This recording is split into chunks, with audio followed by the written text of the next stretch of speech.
Well, right now this is the month of independence, so I want to shout out the entire Vincentian nation at home and throughout the diaspora, and give thanks for the ones who have given their sweat, blood, and tears for us to be able to be here today. On behalf of the flag. Yeah, man. It's all about the flag tonight. Tonight is all about the flag. But we cannot start the program unless we play this one song here first. So let me play this song first and then we start the thing. Independence is a milestone in our march to prosperity. Now St. Vincent and the Grenadines have a rare nationality. We are a nation of many races and have tried hard to integrate. The strength of so many faces shall be the prospects of our faith. So in this moment of history, tell it in every community, our nation is born. Colonialism is gone. Of national freedom, so share our love with someone. The 27th dawn of October, our nation is born.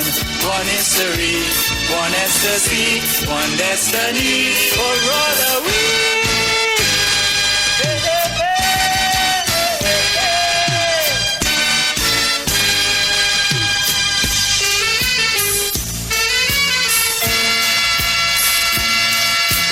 Take this stand as a nation, let us not forget our past.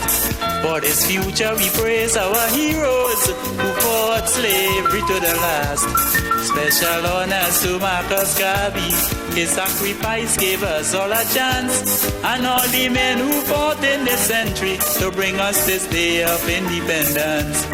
So in this moment of history, tell it in every community, our nation is born. Colonialism is gone. Now this is a time of national freedom, so yeah, I love it, someone, the 27th dawn of October, our nation is born. One history, one ecstasy, one destiny, we'll roll away. Yes, yes, yes. You're inside Vincy Live every Saturday from 8 p.m. Yes, Shortmus. Yeah, we have to start it in proper, man. That's the voice of Kenneth Vibrating Skates Aline, the father of independence, the first Calypso king of independence in 1979. Wow. And who gave us what we consider our second anthem. Yes, yes, definitely. So, what you have for the people, how are we going to start off this thing? Get a little history of Simmons a little. Well, I want to start it off with resistance tonight, right? What I would like the people to know that this is our second independence. Right? This is 44 years of a country that was once independent and lost its independence around 1795-96 through one of the worst period of genocide in Western history, where our Garifuna people who had an independent country, a country that had a structure with a makeup of 25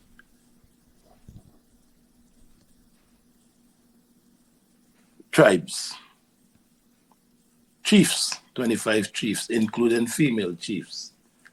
So St. Vincent was a thriving political, social, and cultural country during that period. Our history, or the history that they give us, basically have us starting from the period of Columbus, the Columbian era, which around 1492, 1498. But one of the miseducation that we got was that Columbus discovered St. Vincent and the Grenadines, and there's no written documentation. Actually, what's written is that he was in Spain at the time when they said that he discovered St. Vincent. But you can't discover something that was already a strong nation, ruled by one Joseph Chatoyer in Garifuna language, who was the paramount chief over a nation or country, supported by 24 other chiefs. And during the treaty, after we lost the last war, there's one chief that Duvalier, most Vincentians would have heard of Duvalier, who was basically second in command down on the leeward coast. Right? He never signed that treaty. And currently research is going on to prove that there's a correlation between Chief Duvalier from St. Vincent and Duvalier in the Haitian Revolution. So research is going on. The Garifuna community in Central America and here in the United States is currently doing that research. So in a nutshell, we are celebrating our second independence, right? So this is 44 years of independence from Britain, which we attained in 1979. And for 44 years, we have built what I would consider a very proud nation of people, very well accomplished nation of people, and it is worth celebrating.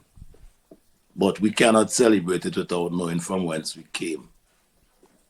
So, that's the reference point I want to establish tonight first.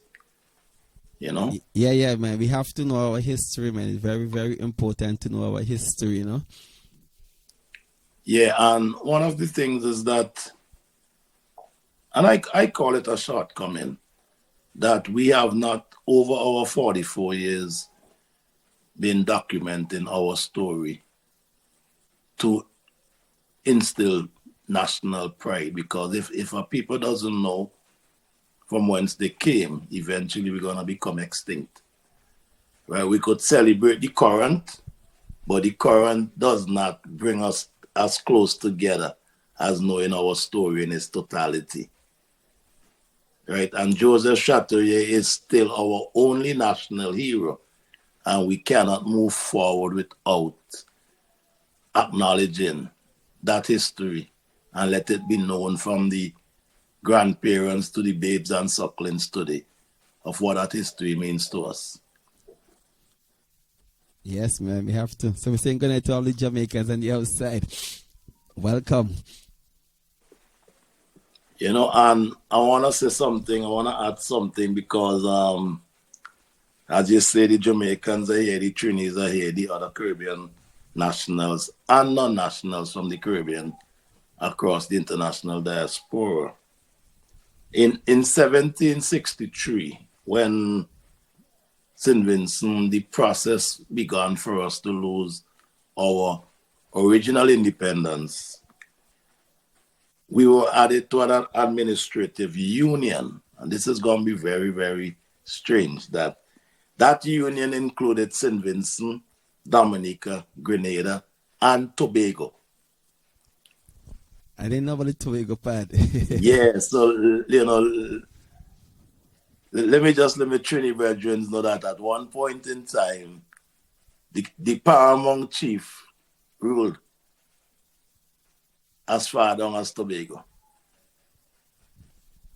So these are, as we continue doing research and we start to find out more about our history, we need to share it, right? And Colin, if you remember how impactful it was to us to read about the cow jump over the moon.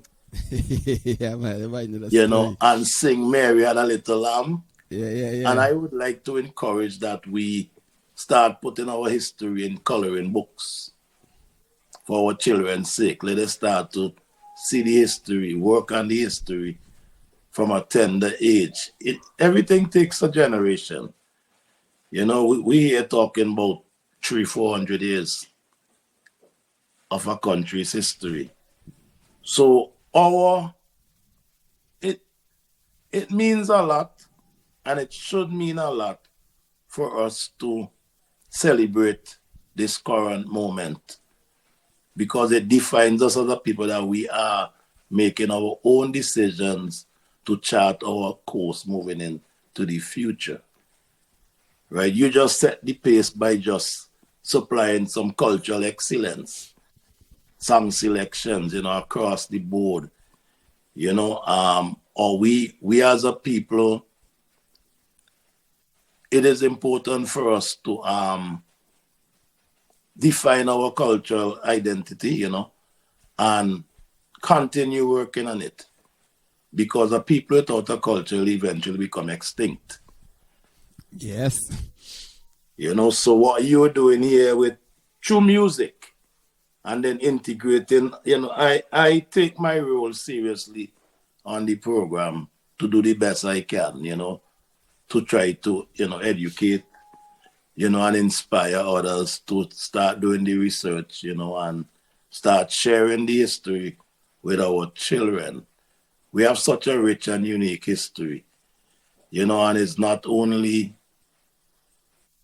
whilst the culture should be at the forefront, we have over the last 44 years, and we can take it back 20 more years, into the 50s, 60s. We have become a very accomplished people across all platforms. Academians, sports, culture, in health, we are so much further ahead of the game. Because, we came from a generation when we knew every doctor by name and location in St. Vincent because it was that few. We knew every dentist by name and location. And for some people, we knew every vehicle by number. For sure. Right. Because I'm trying to make the delivery that the youngest child who may be listening can relate to.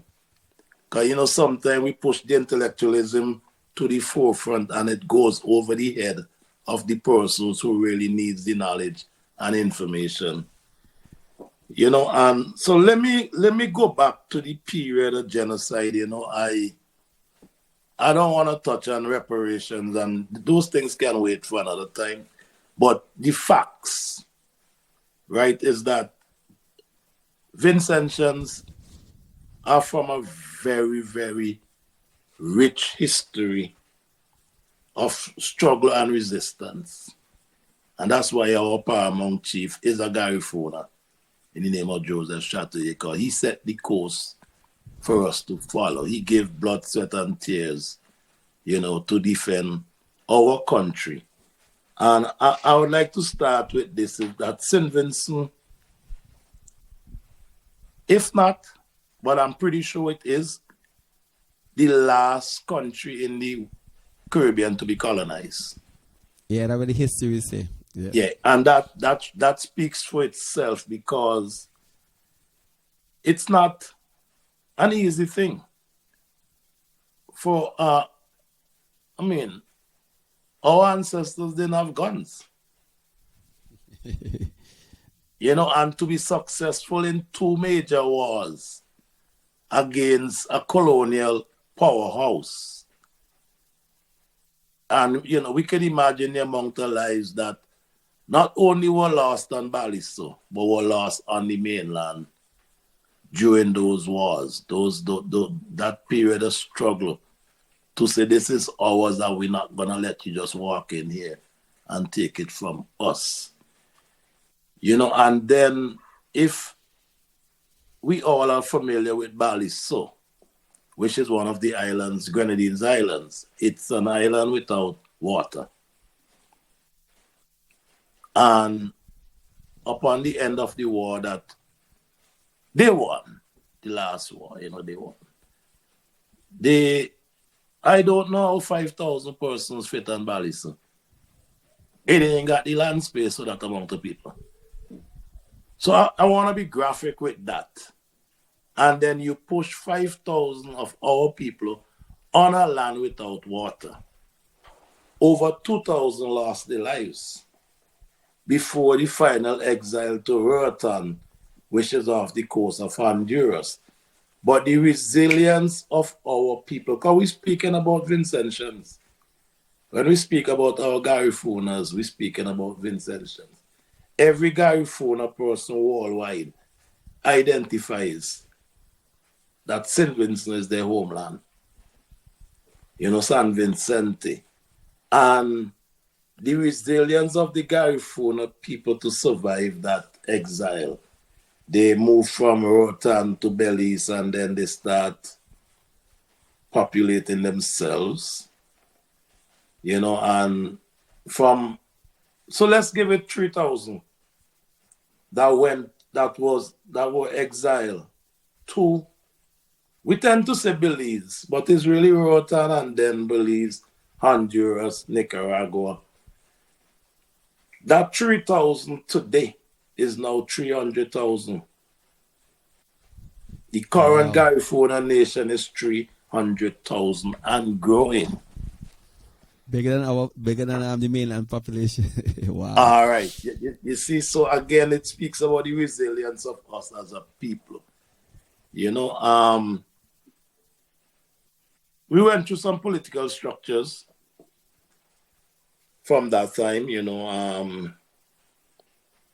this is way before the Federation, like I said, we were in the Union, that failed. That Union failed, in 1763, the Treaty of Paris.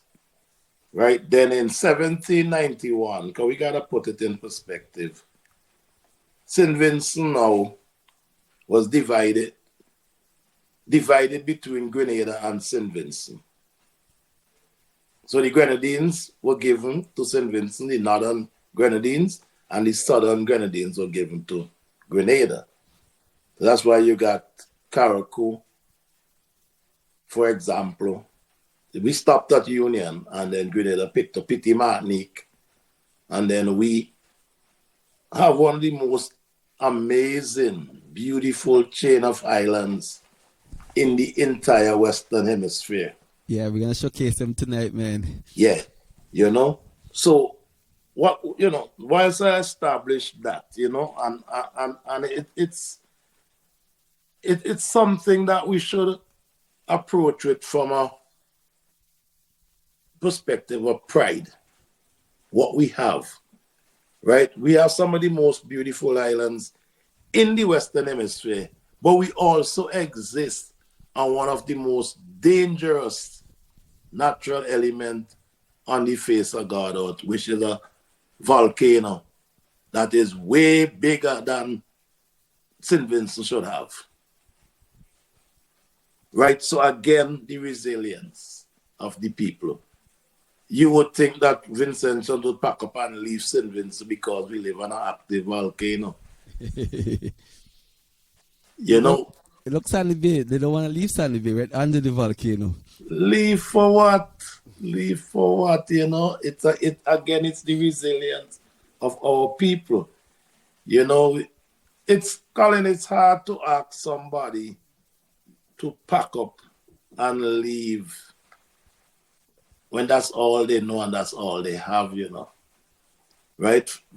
We might look at it from a sense of emotion during the moment of the eruption, but when the dust clear and the ashes settled or cleared away, you're asking somebody to leave everything they have in life. So I understand, I go out and I visit, as we call it now, and I'm so happy it's being referred to as over the river, because most of us here who always say over 35, we have lived where we treated our Garifunas as second-class Vincentians. That's a fact. Yeah. We made songs about them. And I want to introduce one of my real good friends, like a second mother to me, one of my inspirations in Honorable Rennie Baptiste. We must not slight Rennie Baptiste's contribution to the rebirth of Garifuna in the Western Hemisphere, not only in St. Vincent. Madame Baptiste is respected throughout the Garifuna nation worldwide. And when she was the Minister of Culture, they say who God put together, let no man put asunder. She was able to capture the attention of the Vincentian people to address the plight of the Garifuna Nation. And I can say today, our Garifunas, and might not be the right word, other Vincentians, we one nation. Yes. So that's something we can celebrate going into independence. I mean, I can go down a list of accomplished Garifunas who stand second to none right here in Washington. And I apologize, Mrs. Joan Hoyt is one of the leading members of the NAACP chapter. She's a full-blood Garifuna. That's big. That's big. You know, and let me say good night to Sheena. See, Sheena just popped up there. Yeah. On Well, the Kenley, screen. yeah. Good night, Sheena. But I give 2 minutes because we have a lot of videos, a lot of stuff we want to show them tonight. So Yeah. wrap it up and then we'll just get Right. into it. I will come back to it if you have time. And again, our generation, we never had an opportunity to speak our native language. Right? We were miseducated to speak foreign languages, French and Spanish. Right? But I was just home and I witnessed a Garifuna event in Heritage Square. And I shared it live. For those who saw it live, Yeah, those I watched kids, it. It was nice. It was nice. Yeah, those kids on that stage learned the Garifuna language in 3 months. That's big. Nice. Yeah, in 3 months. I mean, so it can't be that hard for me and you to learn, Colin. So that is one of the things I think we should take into this independence seriously.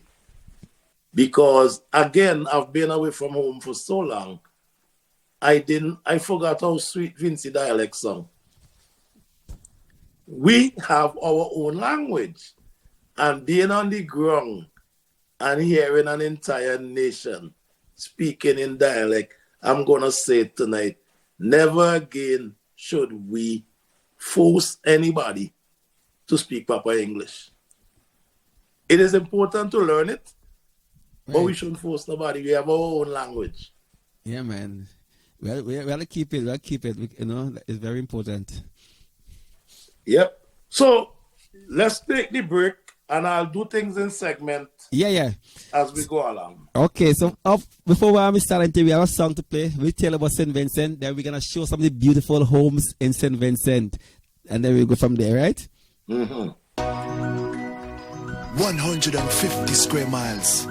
Beautiful people. Lush green valleys. Beautiful seas. No place is sweeter. I tell you no. Place is sweeter. I tell you no. Place is sweeter than My island St. Vincent. no place sweeter. No place sweeter than here. St. Vincent, you are blessed. Nobody can tell me nothing about sweeter. Sweeter than mama coconut cake.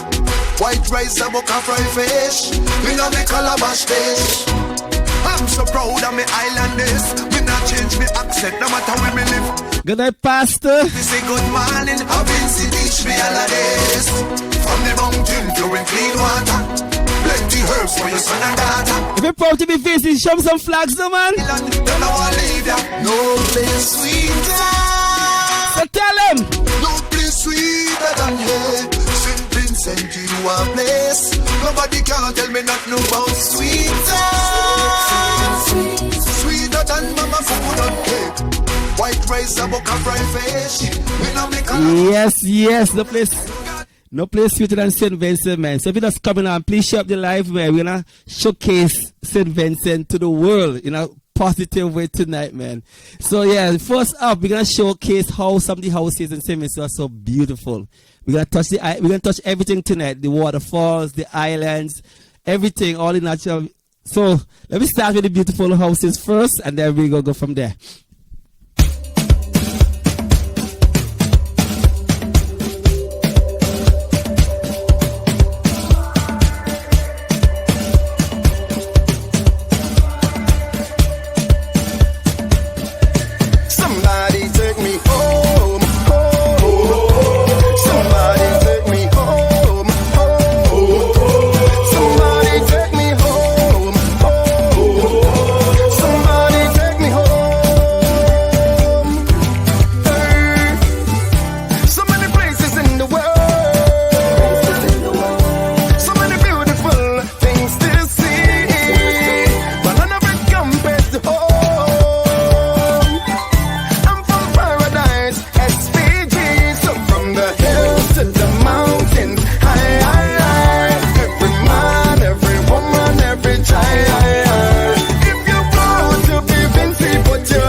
yes. That is a video to showcase some of the beautiful homes in St. Vincent and the Grenadines. And the architect, oh gosh, boy, the man them bad down there. Let me tell you something. I don't think any other country in the world, St. Vincent needs to take a back seat to when it comes to construction. Right? And you still then put up some of them with the columns and up at the hills. Man, there's so much videos, man. You know, I want to share a joke with you, right? Yes. I was flying home one year, and I'm in the plane on St. Vincent, because I had a nice window seat. And I'm looking at my country from the air. And Colin, you know what I said? I say, if I had $1 million to come down to donate to the Caribbean, I would have passed St. Vincent Street. From the air, St. Vincent look like it need no help. I know. That is how beautiful our country is, man. I mean, the homes, it's amazing. And I know that a lot of Vincentian tradesmen are responsible for building in other Caribbean countries. And when they get out here, they excel. Also. Yeah, man. Yeah. You know one thing, when I took my son home, and he came back to Canada, he was like, yo, Sim, it's real beautiful. Because you could see the difference, right? It's Canada and St. Vincent, man. You really enjoy it, man. Yeah, so that's so we have a lot of videos to show. So that was some of the houses in St. Vincent. And we're gonna go to the garden. We must touch the garden. If you go to St. Vincent, one place you have to go is the Botanical Garden. Before we show the video, anything this about the garden? Well, what I'm going to say is that it is the oldest botanical garden in the Western Hemisphere. Tonight, I'm going to run the program to give people some leeway to do their own research, right? And it is still one of the most beautiful botanical gardens. And remember, I'm saying the Western Hemisphere, we need to let the world know about St. Vincent. This is not the time to be tiptoeing when it comes to our country, right? We also have in that garden the original breadfruit plant that was brought to the West Indies, the first, and the way things are going these days with food security, breadfruit may become the savior of the Western Hemisphere. I think I shared something with you today when we was talking, Colin. So I'll share it with the nation, with the listeners. I met a lady in St. Vincent fussing with the vendor to pay him $3 for a breadfruit. $3. And I'm standing there and I'm like, the cheapest breadfruit to myself, I can pay in the States is like 15 US and up. And she making noise to pay the man more than $3 for a breadfruit. So I said to her, give him the 3 and I will give him the other $2, right? I thought she would have tell me thanks. The human Lego someone than me say we foreigners come down here trying to change up the thing and the man greedy. Just to show you, we are special people. The privilege, man. I feel. Yes, but it's, and I'm glad you mentioned the garden, right? Some of the ladies could type in these things to help us, right? Everybody has, I remember they used to call it croton. These beautiful flowers and the landscaping in St. Vincent is just special. Right? We out here, you could hardly find a fruit tree in somebody because we're trying to duck from bees coming on the fruits. And everybody in St. Vincent has fruit trees. We ain't going to go into the wastages, right? But it's another special thing about the landscaping. Everybody front yard is a flowers garden, eh? Yes, well kept. Well kept, it's beautiful. And you go to the botanical gardens now. I'm telling you. And I'll use the state of Maryland where I'm existing. You're not gonna get into a facility like that for less than a $20 US admission. Right? Whoever is responsible for the upkeep of the botanical gardens should be given an award. Yeah, one of the most beautiful spots in St. Vincent. Well kept, really, always clean. Yes. And it has been so, how we say, the layout, it's, if we do this from scratch today, you can't even get close. I know. To what's in there.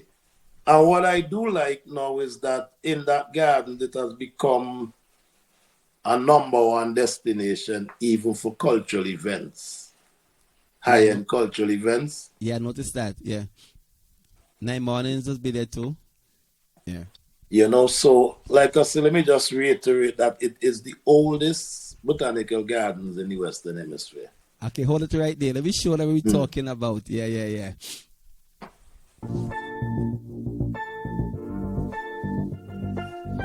Hi everyone, my name is Joshua Baidu, and today I'll be doing a video about the beautiful botanical gardens of St. Vincent and the Grenadines. This garden is the oldest of its kind in the Western Hemisphere. I hope that you will enjoy this video.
Wow. Yes, yes. That is in our little island, St. Vincent and the Grenadines, man. Wow. That's beautiful. And, you know, let me make a plug for the Ministry of Culture with this because, you know, we tend to travel home for signature events, Independence, Carnival, Easter. But if you should visit St. Vincent during Christmas, if it's just to witness, there's a festival called 9 Nights at the garden, right? The lighting of the botanical garden is second to none in the world. You know, not because I'm a Vincentian, I'm telling you, I've witnessed it and I almost didn't want to leave. So I think I went back almost every night. I know. So we don't have much time. So for the non-Vincentian watching this, just explain to them about 9 mornings, brief. Yeah. Okay. 9 mornings is a festival that is indigenous to St. Vincent and the Grenadines. Right? We're the only Caribbean country that celebrates Christmas with a festival like that. Traditionally, it usually used to start at after midnight, right? And there are persons who still does that. But what happened is that from the 15th to the 24th, 9 consecutive nights, Vincentians don't sleep. There are cultural events. If you want to go to church, they got, religious events. And it is now throughout the country. We have different zones that host their own festivals every morning. So now it starts at like 3, 4 o'clock in the morning and everybody has a stage and so on. Another unique. If you experience it once, I'm pretty sure you're going to be addicted. In addition to that, St. Vincent has its own unique light up, which is now a competition. So you have individual houses being lit up for Christmas. Then you got communities that are lit up for Christmas as a competition. What is amazing here is that I don't think anybody could, over the river in Point, over your area out there, they have been the undisputed champion. This is the Garifuna Nation again, have been winning the Christmas light up. So 9 morning in a nutshell again is another reason why you should visit St. Vincent. Get there by the 15th. Right? Visiting St. Vincent for 9 morning, just experiencing it. If you want party there. But it used to be there used to be a competition who can survive the 9 mornings without sleep. What we call go around the clock. Right? Most events in St. Vincent are still traditionally cultural. We have done a very good job maintaining the culture. It has evolved, but the root, the foundation has never changed. Right? So as we plug it to the world. Right? This way we can now, like I said, we got Christmas. We can move down to the Grenadines a little bit later. And if time doesn't permit, that's fine. But we're speaking to returning nationals who are still one of the largest percentage going home. One of the things that I get from people is that they don't know. They don't know what to do when they get home. Well, what I would advise them to do now is to follow Vincy Line page. right? And itineraries and places you can go to and build networks. Build networks amongst us Vincentians. Because another thing that we must say as we celebrate 44 years of independence from Britain, right, is that the most laid back people in the world is are Vincentians. And the best host in the world are Vincentians. Nothing impresses a Vincentian on the ground. You get down there, you reach back, yeah, and you fit in. I mean, I know me Trini and them listening, but I tell all it, me ain't think no Trini could cook better than Vincy, yeah? That was another we go back on that tonight. But anyhow, we were talking about things to do. I have something, there's a new company in St. Vincent, right? ATV. They have, I love this company. Let me showcase them. So if you want to go, if you love things to do, yeah, this is the thing for you. We should tag him. Somebody should tag him. Yeah, tag them. If you know the company, tag them. Go ahead and start the bike up. 1, 2. All right.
Yeah, the video is long, but we just want to showcase. People say they have nothing to do. But I really like the company because it's something different. I like people think outside the box. I like that. What is important here, Colin, is that normally we see something like this from a foreign investor. I pray for my brethren, Coastal Adrenaline. That's the name of the company. Yeah. So Rachel just put it up, yeah. Yeah. Owned and operated by a Vincentian. And we should do everything within our powers to support this business and make sure it survives. Because like I say... even survive. We want to expand too, right? Yeah. Right. Yeah, because normally it's a foreign investor. This is a high-end investment. And we as a Vincentian people, we need to embrace, and it is being embraced. I just saw my dear friend Terry Painter went there for her birthday and so on. Yeah, I saw that too. Yeah, let us make sure that this business grows and survives, you know. I'm so glad that you feature it here tonight. Yeah, man. We try to touch everything, you know, because some people want to go home, at least they have an idea what to do or what's available for them. So we ain't sticking. We have a lot of stuff to show. We have stuff to show. We want to showcase our. Don't be shy, man. Share the video, man. Don't be shy. Let people come and see what's going on in St. Vincent, what we have to offer, you know. So next video we have 8 things to do in St. Vincent. Yeah. So we're touching that next.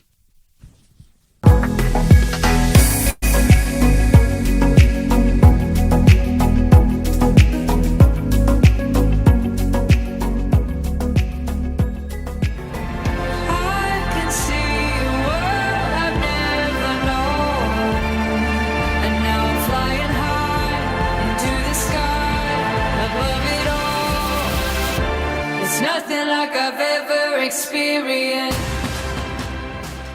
Good morning, everyone. You know, it's no secret that St. Vincent and the Grenadines is one of our favorite places in the whole wide world. It sure is, and that is the reason why we spent 6 months here on this beautiful island, and today I'm going to show you why. Let's jump right into it and start with number 1. We're going to assume you're staying on the mainland of St. Vincent. Let's start with exploring the city of arches, Kingstown, the capital. We had an awesome time walking around and admiring the arch buildings while enjoying the Caribbean vibes. You won't believe how busy this little capital can get. Here you can witness firsthand how unique the Vincy culture is. Wooden stalls line the sidewalks and some streets, with vendors selling everything from fresh fruits and vegetables to bread and pastries. Make sure you take a walk down Middle Street. There you will find pretty much everything else, and I mean everything else.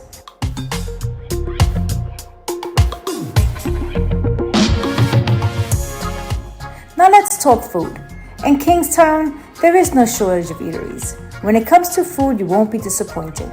We enjoyed eating at our favorite restaurant, The Stoplight, but we also ate from local food street vendors. In our last video, we enjoyed a local breakfast while sitting and watching Kingstown literally come alive. And later on had some of the best barbecue we've ever tasted at Big Ron's BBQ. In fact, feel free to embark on your very own food tour. We did. The food is cheap and delicious. We spent an entire day tasting some of St. Vincent's local dishes like callaloo and blackfish. And don't forget to try snow cold, Kenny's favorite treat. Highly recommended. Moving on to number 2 on our list, the Botanical Gardens. It is located about 1 mile from the capital of Kingstown along the Leewood Highway. It is open every day from 7 a.m. to 6 p.m. The Botanical Gardens is one point of interest you should not miss. It is one of the oldest in the Western Hemisphere. It is home to a wealth of tropical plants, flowers, and many unique species of trees, such as the cannonball tree. Here, you will also be able to see up close the colorful St. Vincent parrot, the Amazona galdigii. It is actually the island's national bird and the inspiration for the flag's colors. It was such a lovely experience.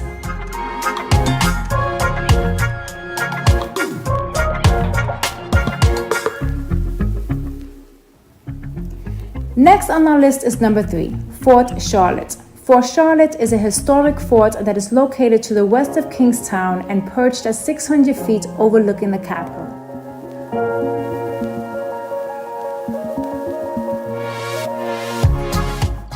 Here you can take in the views of Kingstown, the Grenadine Islands, and the surrounding mountains. Like many other places in St. Vincent, Fort Charlotte exceeded our expectations.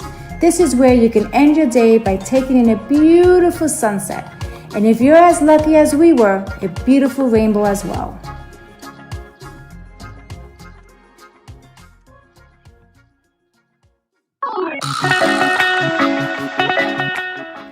Number 4, and one of our favorite places on the island, is Oriole Saw Ponds. It is the most breathtaking natural swimming pool in the world. It is located on the northern tip of the windward side of St. Vincent, and it's about an hour-and-a-half drive from Kingstown. The drive was very scenic, with the view of the coastline. You will see stretches of black sand beaches, and on a clear day, a view of St. Lucia. Definitely an enjoyable ride. It's going to cost you $5 to enter the park. There you will have access to restrooms, showers, gazebos, picnic area, and several food vendors. From the park, it's a short walk down 217 steps to the pools. Once there, you can enjoy swimming in the crystal clear waters of the pools as ginormous waves break over the volcanic rocks and feed the pond. These ponds are such a unique and stunning place. We spent several hours swimming and jumping into the pool as the waves rolled in. It was such a fun day.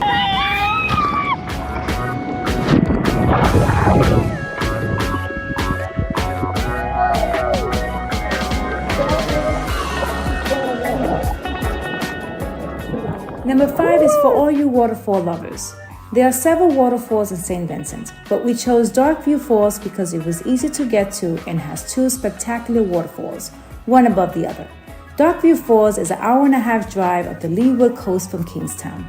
It is open Monday through Sunday from 9 a.m. to 5 p.m. You will pay a $5 easy entrance fee, which includes parking. From there, it's a short and easy hike to the first waterfall. You have to cross a river on a bamboo bridge to get to the first waterfall. The water was super cold, but refreshing. The hike to the second waterfall was short and a bit more difficult, but definitely worth it, since it was so beautiful and lush with all the pretty pink flowers and the elephant ear plants. We also enjoyed the beautiful views along the trail. Finally, we reached the top and enjoyed the natural pool. Our time there was cut short. You have to view that video to see why.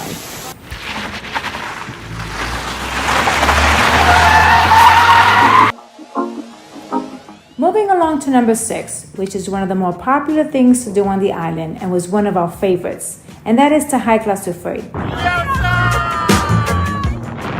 We hiked this volcano twice, once before the eruption and the second time was just a few weeks ago. The volcano rises 4,048 feet above sea level. La Soufrière is St. Vincent's highest peak. It is still very active and it last erupted in April 2021, luckily with no fatalities. To reach the crater, you can start your hike on the Windward Trail. It is easier and more popular than the Leeward Trail. We highly recommend a guide. The Windward Trail takes 3 to 4 hours round trip. Along the way, you will enjoy walking through the bamboo groves, crossing riverbeds, the cloud forest, and spectacular views of the surrounding countryside. Once at the top, you'll have a chance to explore the crater. It literally feels like you're on another planet. It's an experience you won't forget. Number 7 is beach hopping. Did you know that St. Vincent has different colored sand beaches? You would want to experience all of them. Beach hopping on this Caribbean island is like no other. Sunshine and sandy toes, yes. From sparkly white sand to the exotic black sand beaches, you will enjoy the warm breeze, palm trees, and crystal clear waters. You can take in sunrises on the windward side and sunsets on the leeward. Beach hopping here is an incredible experience. This is something you don't want to miss.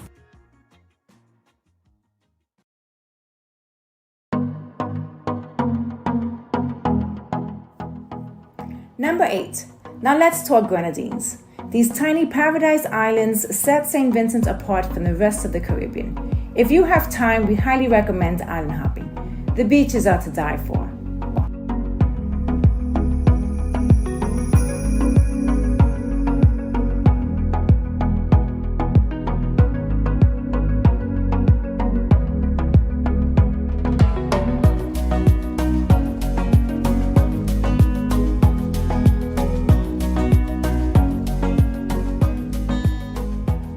And getting to the Grenadines Islands could not have been made any easier for you. Just hop on a ferry to any of these beautiful islands. You can go as far as Union Island. And from there you can take a water taxi to have a drink on Happy Island or spend some time on Mopian. You can go snorkeling in the Tobago Cays or just sunbathe on any of the many pristine beaches. Our favorite beach in the world is Salt Whistle Bay and the bite-sized island of Myro.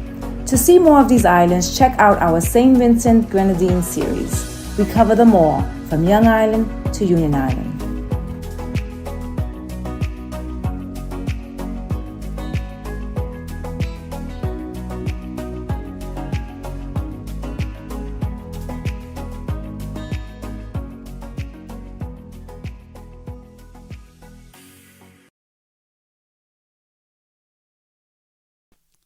Yes, yes, yes. So if you just join us, we just doing a Independence show tonight. Yeah, Independence is actually 27th, but we're doing it tonight. We choose to do it tonight, man.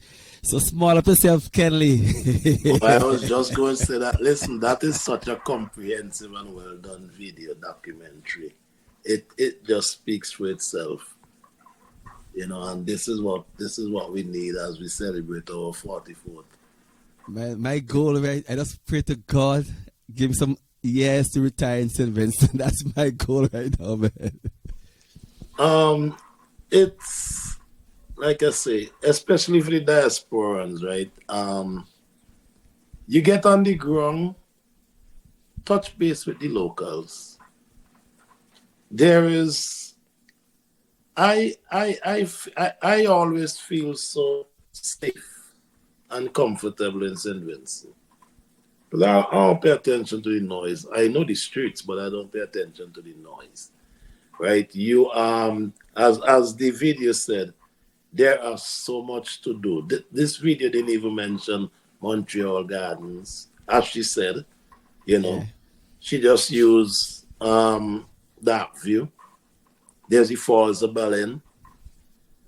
So yeah, Shortmus, I just about Falls of Berlin. Give us some story about something about the waterfalls, because she just touched one. So right, access. Right, if you notice, you get to, for those who will know, for the non-Vincentians, you can drive down as far as Chateaubriand, Richmond, and then it's mountains. So you need to link with. We have a small boating industry. You know, guys own little speedboats or speedboats. And they are phenomenal. These guys know water like land. And what is impressive now, because I've seen improvements over the years, is that they are becoming phenomenal tour guides also. So they have been putting in the work to sell the country to visitors. And there are still some needs, and if us in the diaspora can help to fill those needs, in that what we know very important things out here, right? It's taken for granted, like life jackets. We need life jackets on these boats, for example. But I do not believe in complaining. I believe in asking, how can I help? So instead of fussing about it, when we sending down things, let's remember the fishermen too and the little boat owners, and add it to the packages, because it's going to make our nation safer and better. Because you don't know until something happens how serious it can become. You know what I mean? Yeah. Little two-way radios, because what happens is that they all live in villages. So like Barrel might have 15 small boat owners. Some two-way radios might help. Right? So to get to Balen, you can only get to Balen by boat. But Balen is, it's still like wonders of the world. Right. That's an experience of itself, because you have to go around the leeward head of the country by boat. Most people get to go to Chateaubriand. The water changes. It's a totally different experience. And then, if you're going to Balen, prepare yourself to do minimum 4 hours. Roast some breadfruit, do a bull joe, because that is a fall again that is just, I won't put anything in over it within the, throughout the Caribbean. Right? If we've been following, I've seen so much improvements. Lavaman was just in that video. Right? Yeah. Paul Cyrus is doing a wonderful job. Discover. Well, I don't like to use the word discover, but showcasing new waterfalls and, trips up the rivers. and so on. We, all of us together, need to help to sell St. Vincent, right? Somebody just mentioned about the ATVs in the Dominican Republic. Yeah, the pastor. Yeah. And he's right. It's a very thriving industry over there, you know? But as we go into 44 years, 6 more years before 50, excuse me, we could move some mountains in the next 6 years if we build some foundations here on the 44th one. Yeah. Before we go off on this topic, Fort Charlotte, tell us a little history about that. Okay. What is amazing and phenomenal about Fort Charlotte is that most forts, the cannons, the guns, always face out to sea to defend the country. Fort Charlotte cannons are pointed towards Dorsetshire Hill. And why is that? All right, it takes us back now to how we started the program about our initial period of independence. Right? We were already independent before the British came. And the Garifuna would attack from inland, whilst let me say British, because I almost said a different word, or the French, they are concentrated in Tongue. They built that fort to protect themselves. But the war was not coming from the sea. It was coming from inland. So they had to turn the guns inland. So another unique thing about St. Vincent history, and it's what I call the resistance period. Right? Everybody has got their periods well documented. We have our own resistance period and a very successful period. So, and that's why I started saying, let's do a better job getting the history. Start with this new generation in primary school. Let's not point fingers. That don't help. Argument don't fix no problem. You know, constructive dialogue and everything, and leave your feelings out of it sometimes, and we can get so much more done. Because, I mean, look at what you're showing there. We have such a beautiful... like the lady in the video said, there is no other region in the Caribbean that can compete with the Grenadines in St. Vincent. None.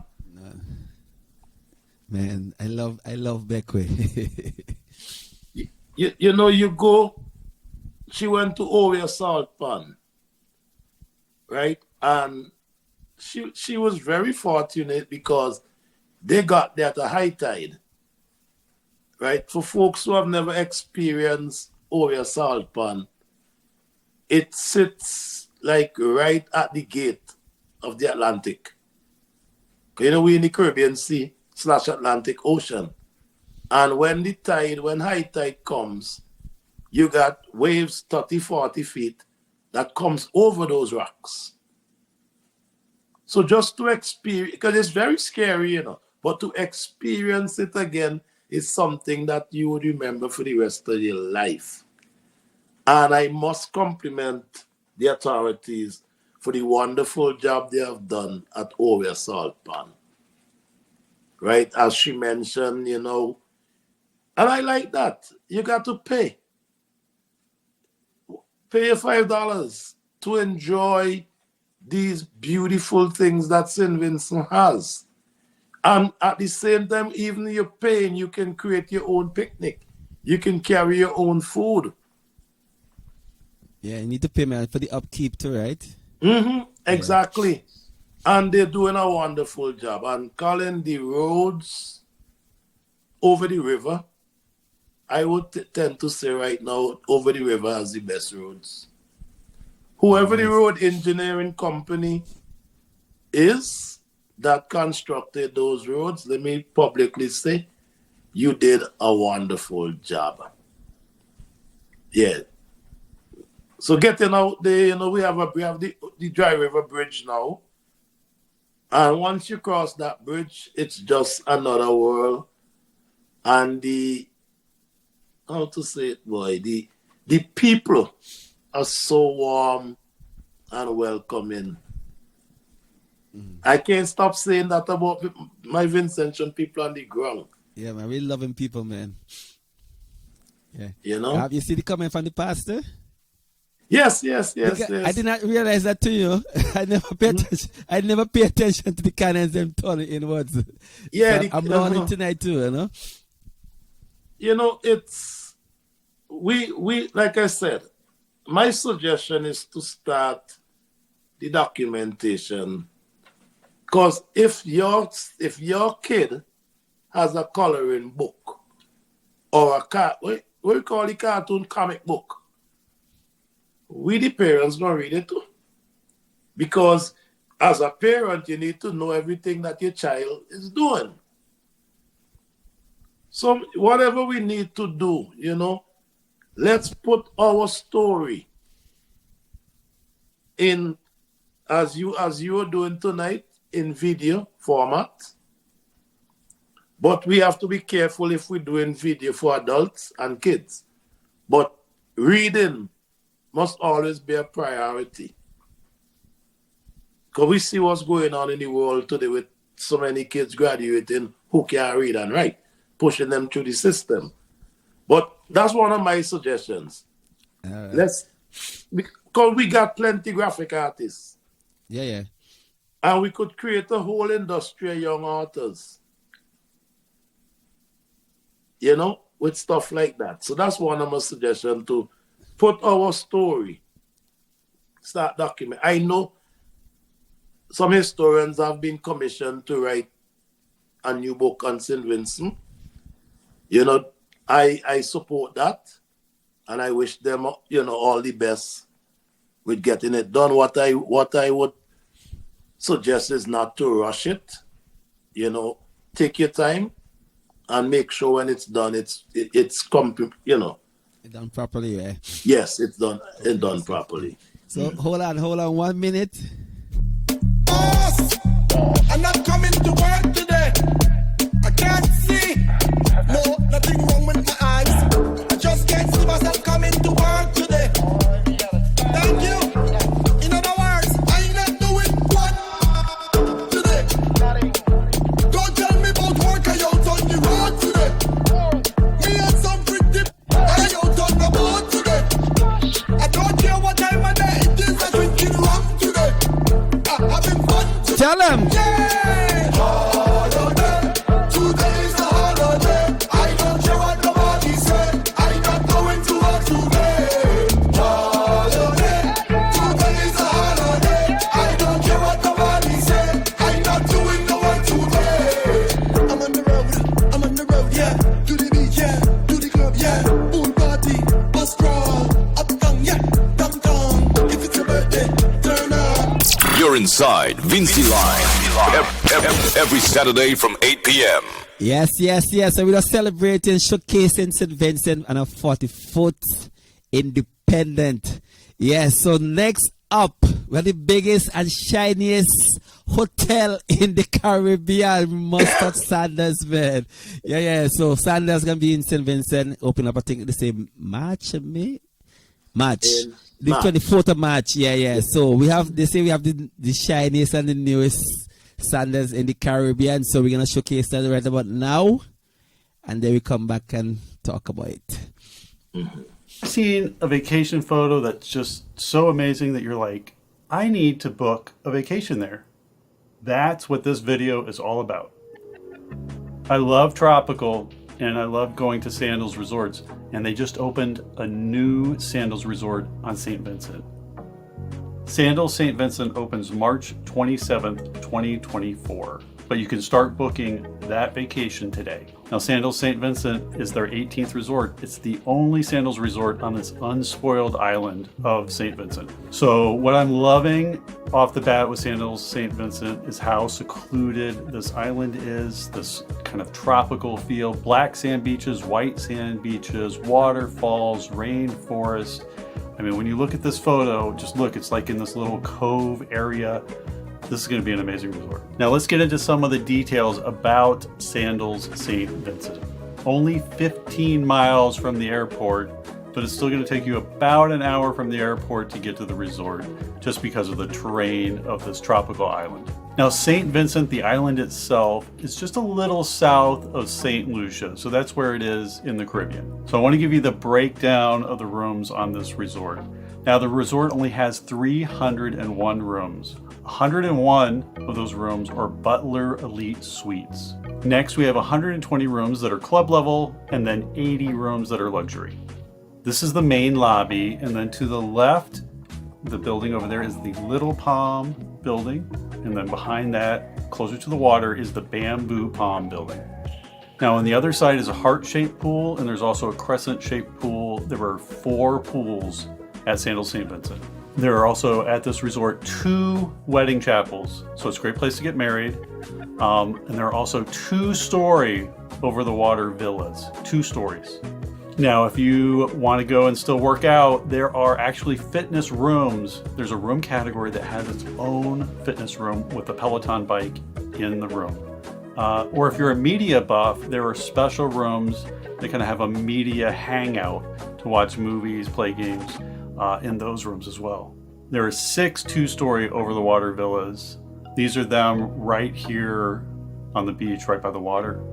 There are also swim up suites. These have a king-size bed. These also have a full-size walk-in closet. We'll get back to the rooms in just a minute, but I want to tell you about some of the dining and drink options. There are 16 food and beverage areas. 12 of those are restaurants, and 4 of those are bars. If you're looking for sushi, Gatsu is the restaurant that is in Curacao, I believe, and it's also going to be here in St. Vincent.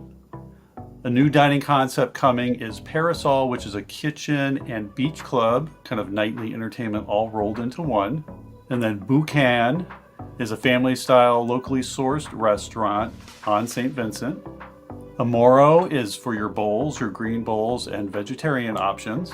And then Scrimshaw is your upscale seafood restaurant. And of course, the pizzeria is Azola. Oh my gosh, they have a rum bar. 3 Jewels is the name of the rum bar.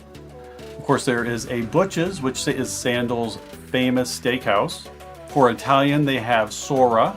They have a coffee shop. That's where you'll find me, which is Bloom. Bloom is a coffee shop. For late night desserts, Crema has ice cream and coffee. And then my favorite, the Jerk Shack from Jamaica. This one's actually going to use the real wood where they cook it over the wood. So it should be interesting. There's some amazing discounts that came out from this resort because it's a grand opening. So I'm going to put them in the description below, a link to all the discounts, because over time, I'm sure they're going to change. But right now, if you're watching this video, before they open in March of 2024, they have some amazing discounts out. Right now for flights, American Airlines has flights Monday, Wednesday, Saturday, and they go out of Miami. And then Air Canada also has flights that go out of Toronto. Now looking at this overhead shot, on the right are your overwater villas. These are your 2-story villas that we talked about earlier. Your over-the-water wedding chapel is in the center. Then you have the beachfront villas to the left of that. These are the Butler villas that are right on the beachfront.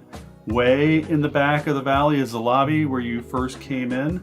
And then the 2 main buildings are kind of centered also towards the back, the Lady Palm and then the Bamboo Palm. There are a lot of different room categories over here at the Sandals St. Vincent. So to make it easier, I have a cheat sheet. It is in the video description. Just click on that to download it. There are the Bamboo Palm building, the Lady Palm building, the different villas.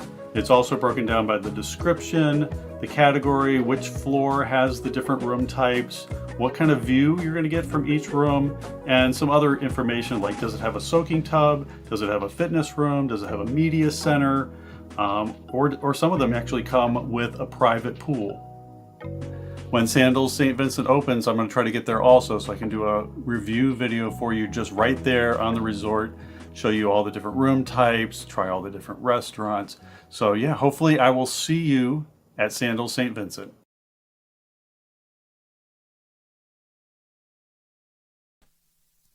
Yes.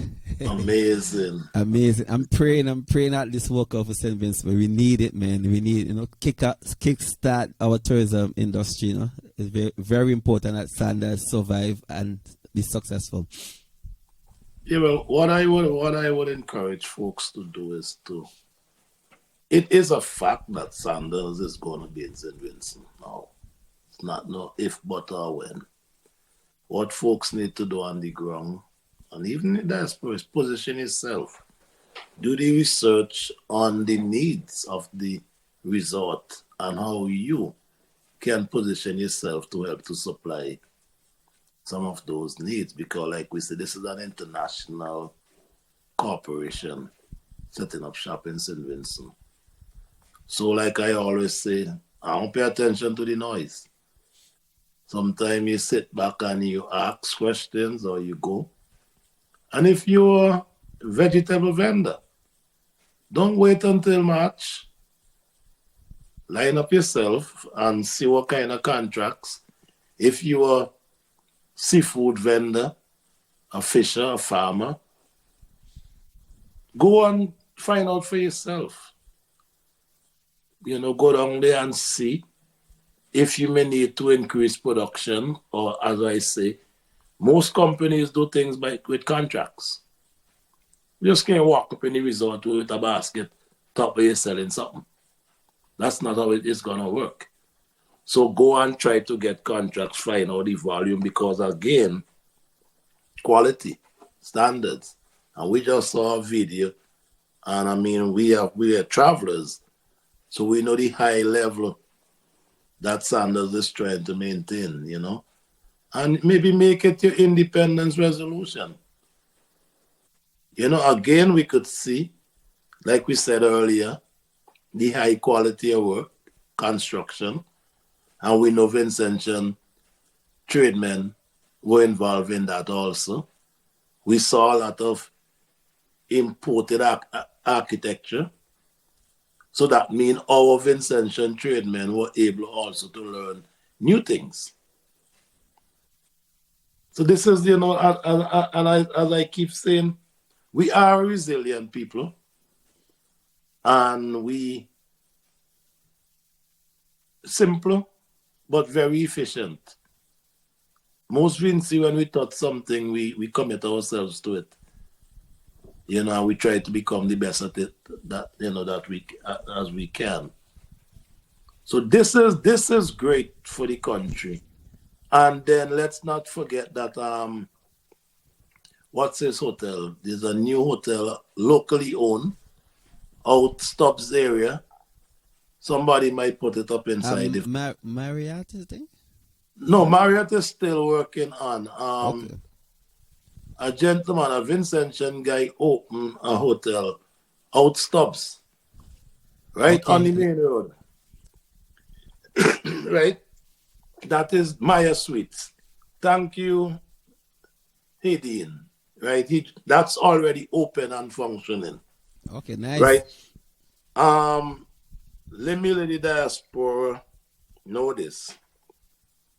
You can contact the Ministry of Tourism. Right? A lot of Vincentians also had bed. Wait, what we say? Bed and breakfast, Airbnb. Yeah. Airbnb and so on available for rental. Look, at reasonable prices. Because I'm going to say this. During Carnival 2023, every rental space was sold out in 2023 for Carnival.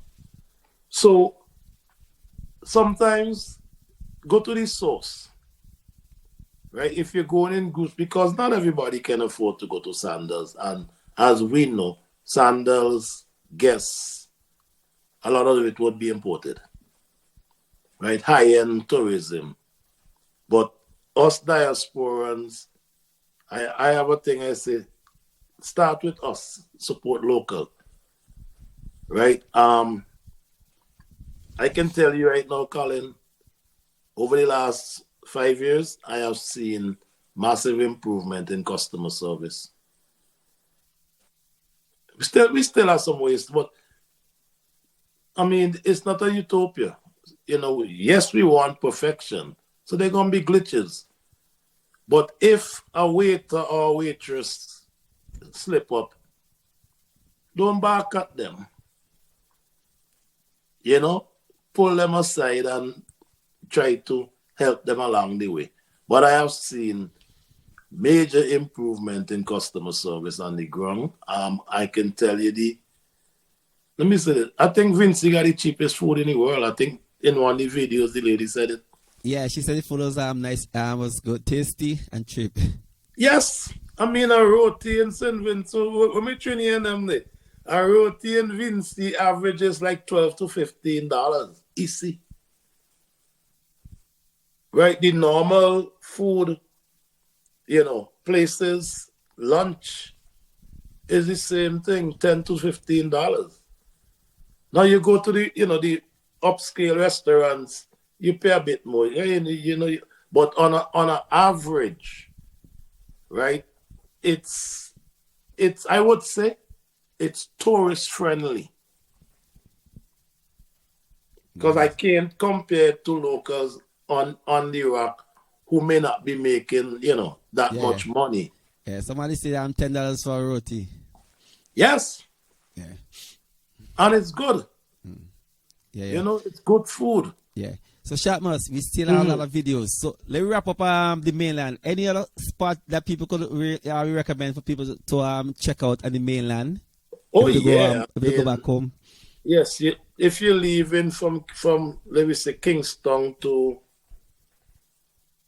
Prospect area, you gotta go into the breadbasket, which is the Maricopa Valley. You got the Belmont Lookout on the way up, and then you have to climax that in Montreal Gardens.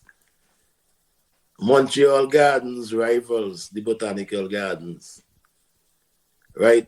In addition to that, you have to visit the Belair Mineral Spa for a different experience, with good water, right? Touch base with the locals and mainland. You cannot go to St. Vincent and don't get involved in an authentic river cook. Goat cook. Beach lime. Beach lime. You see? And so there is more than enough to do. I think I did a post a couple of days ago that 2 weeks would be too short to enjoy Vincy in its totality. And as Sherilyn just said, they got River 14 out in South River that is becoming a major stop now. And we saw the parrots in the gardens, but the Vermont Nature Trail, that's another amazing experience because you actually get to see the parrots in their natural habitat. And so on. I mean, I can go down. Because you must touch Brighton Beach. Yes. Saltpan. Yeah. That's Right, very popular right now. Yeah. And we have mentioned Waraku. Yeah. That's another salt pan. I have to touch Villa and Indian Bay. Come on, man. We have to touch Villa and Indian Bay. Well, Villa and Indian Bay is the Mecca. Right? Because what happens is that before you start your day, you end up in Villa Indian Bay. To we say get a soak. And to end your day, you also end up in Villa Indian Bay. Right? So those are the two authentic white sand beaches on the mainland. You gotta get some black sand.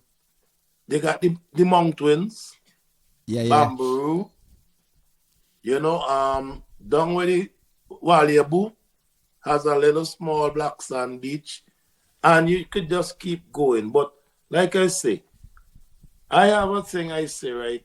We in the diaspora,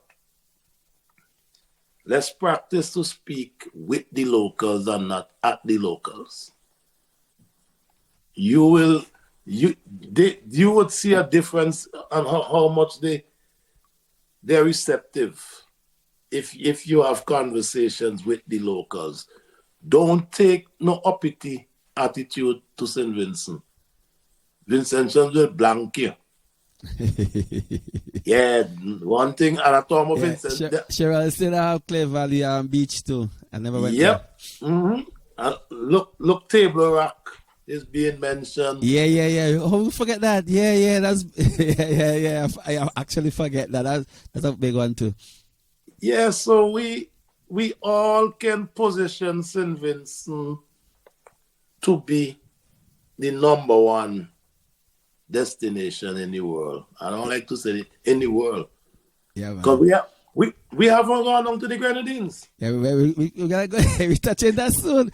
But before going any further, I must big up Song Play because I was in New York for Vince for the picnic, and he really came out to help us because we needed some help to put up on the backdrop and stuff. So Song Play, it was nice meeting you. Thanks for supporting Vincy Lime and help us in New York, man. We appreciate you. I want to touch on that too, because as a nation, we need more song plays, right? What Song Play has done and is doing to highlight and promote Vincy, and by extension, its culture, right?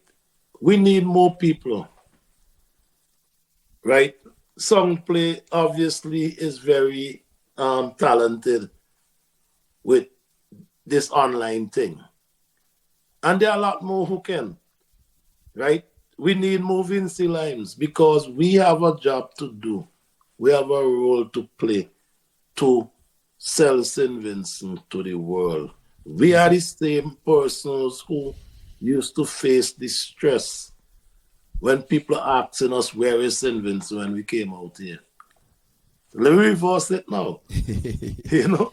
Yeah, man. That's what we're trying to do tonight, man. We should just showcase St. Vincent in a positive light, right? So hold that thought. Hold that. Hey, oh, I love my country. Yeah. It don't matter where I roam, you'll always find me here for mass in my country. Yeah. Ain't no place like home, no matter where I go. I love my country. Yeah. A lot so beautiful, you are number one.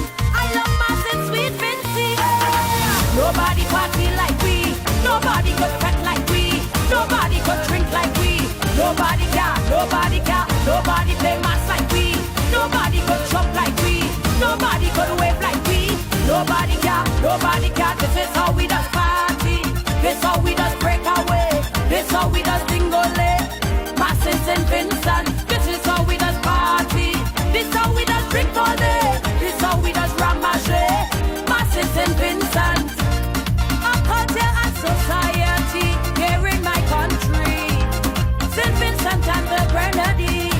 When it comes to SVG, nobody party like we. This flag yellow, blue and green. Yeah. Nobody party like we. Nobody could fret like we. Nobody could drink like we. Nobody play mass like we. Nobody could jump like we. Nobody could wave like we. Nobody can. This is how we does party. This how we does break away. This how we does dingole. Mass in St. Vincent. This is how we does party.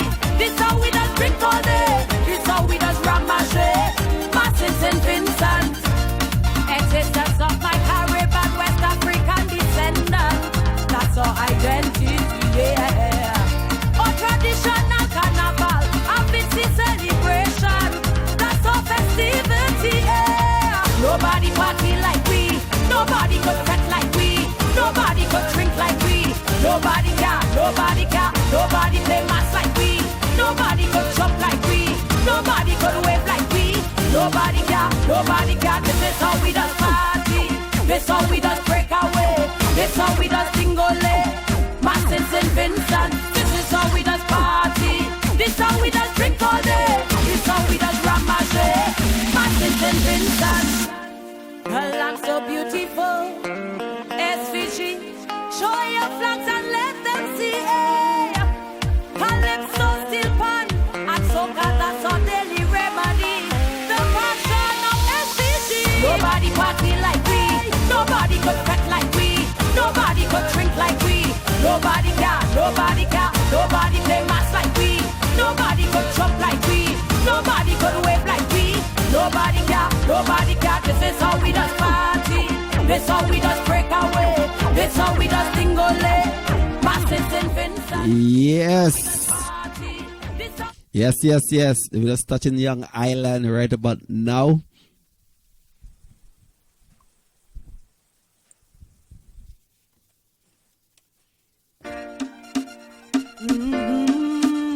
Hey, yeah. Oh, I love my country. Yeah. It don't matter where I roam. You'll always find me here. Yes. So yeah, man, we was touching Young Island. Yeah, Shortmus. So I'm telling something about Young Island. Oh boy. Historically, Young Island was a gift.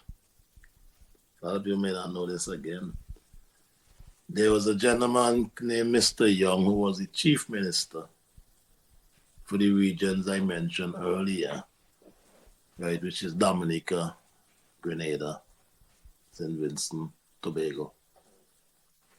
Right, that's when they had us as before we became a crown colony. Right?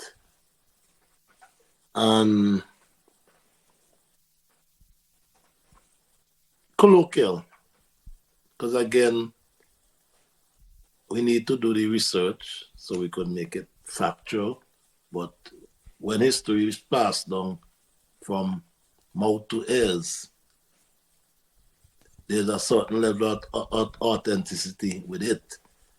So that island was given to Mr. Young as a gift from Joseph Chatelier. Young Island. I did not know that. Yeah, that was part of the agreement, with all when they trick him to finally, I don't want to get into that part. We're in a good, joyful moment tonight, We're celebrating tonight. Yes, but Mr. Young, the chief minister, is has descendants. We all are a rainbow. The young Somleyu are related to him. So now the current Young Island went through different owners, and I have no doubt that it's factual. It's the number one honeymoon destination in the region. Right? They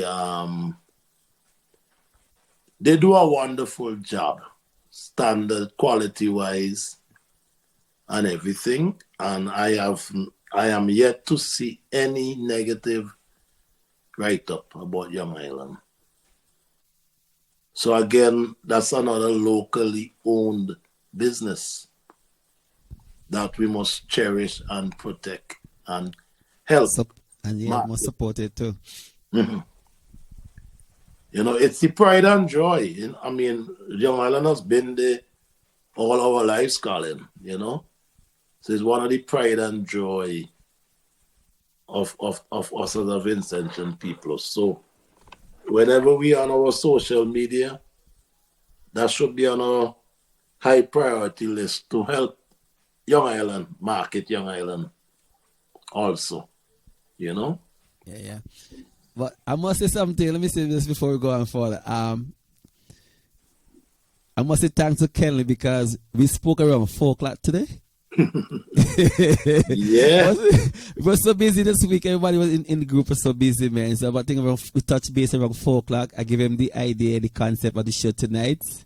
And this guy talking like you prepared for the last 2 months. So appreciate you, man. No, I appreciate others. You know, it's important in life to be around person that you can have great conversation, great arguments. But when you leave, you're a better person, right? Because the Young Island, I can share some. I have a friend called James Cordis, right? And me and James Cordis share another friend called Maxwell Haywood, who is Cheryl and husband. May he rest in peace. Okay, yeah, no, yeah. Right? And then we share a passion. A different kind of passion, you know. We seek knowledge, but we stubborn. So we're not taking not face value. Right? And James would call me, did you know Young Island is a gift from Chateauye? And I say, well, let me go.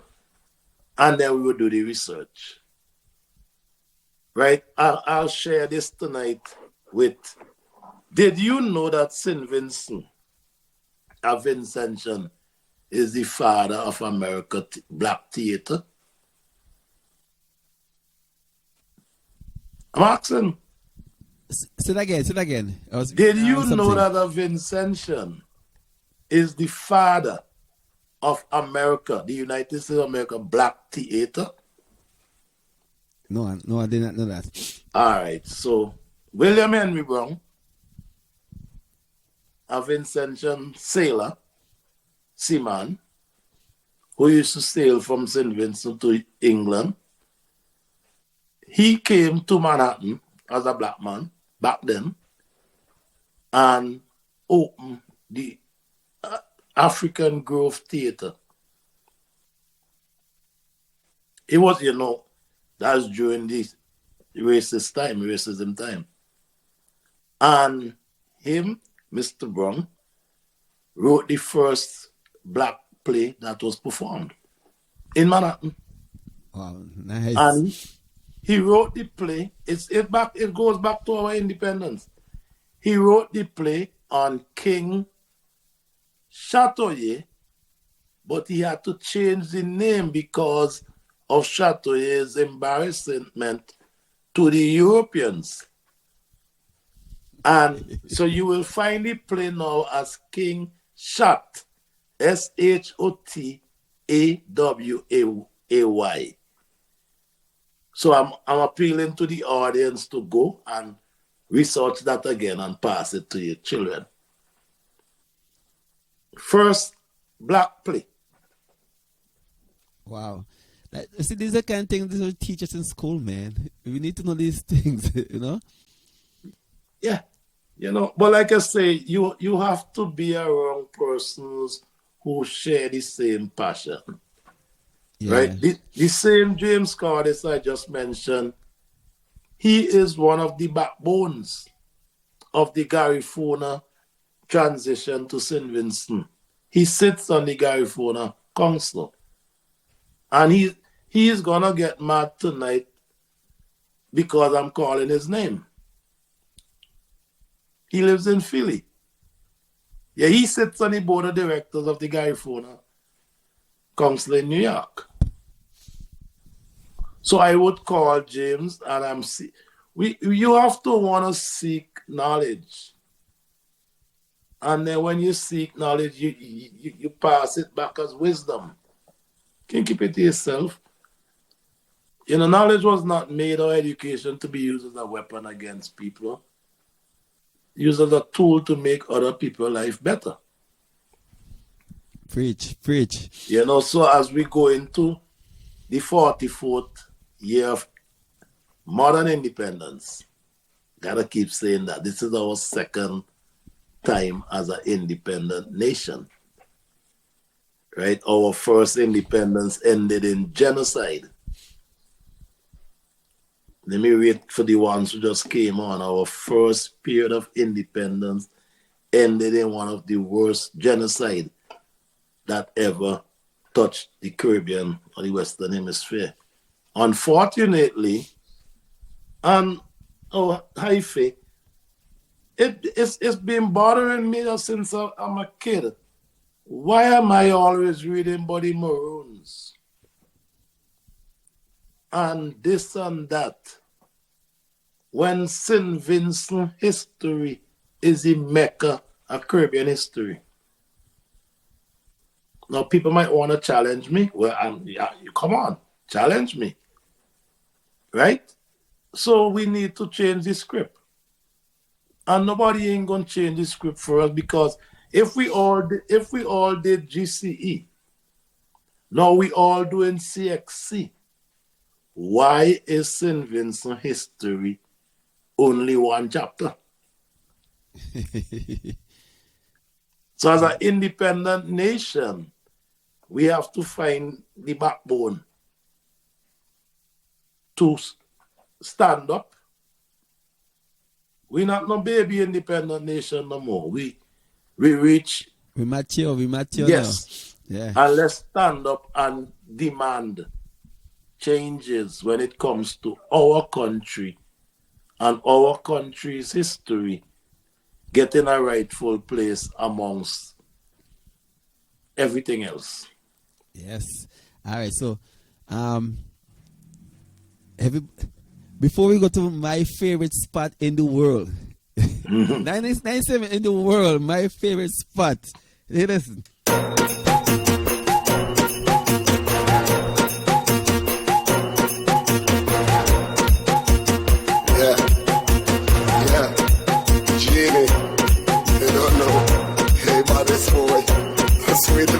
Oh my God. Everybody dreams of go England. My dreams to go backward. Everybody dreams of go Canada. My dreams to go backward. I don't need no visa. I don't need no passport. All I need is a suitcase and a passport. I don't need no visa. I don't need no passport. All I need is a suitcase and a passport. Everybody dreams of go England.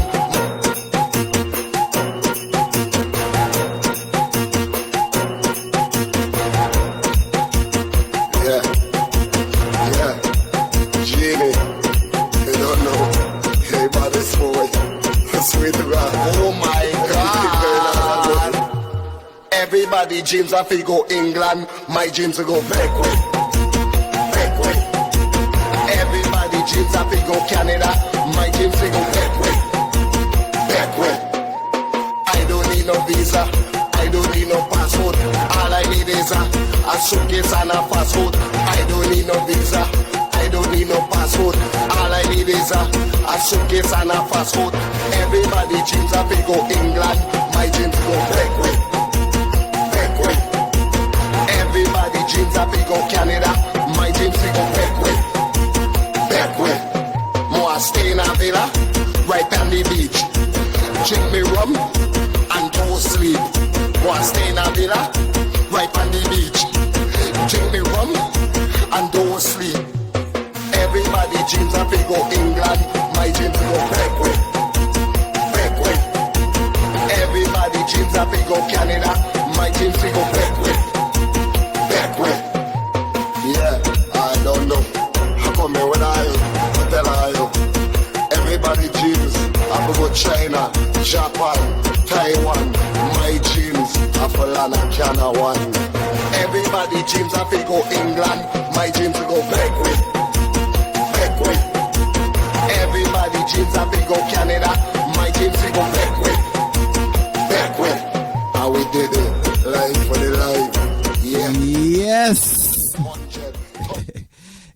I don't know about Beckwith. When I go to Beckwith, I feel different. That's my dream. I want to retire in Beckwith, man. I hope to pray to God it happen, but that's what I'm working towards right now, man, to retire in Beckwith. That's my favorite spot in the world.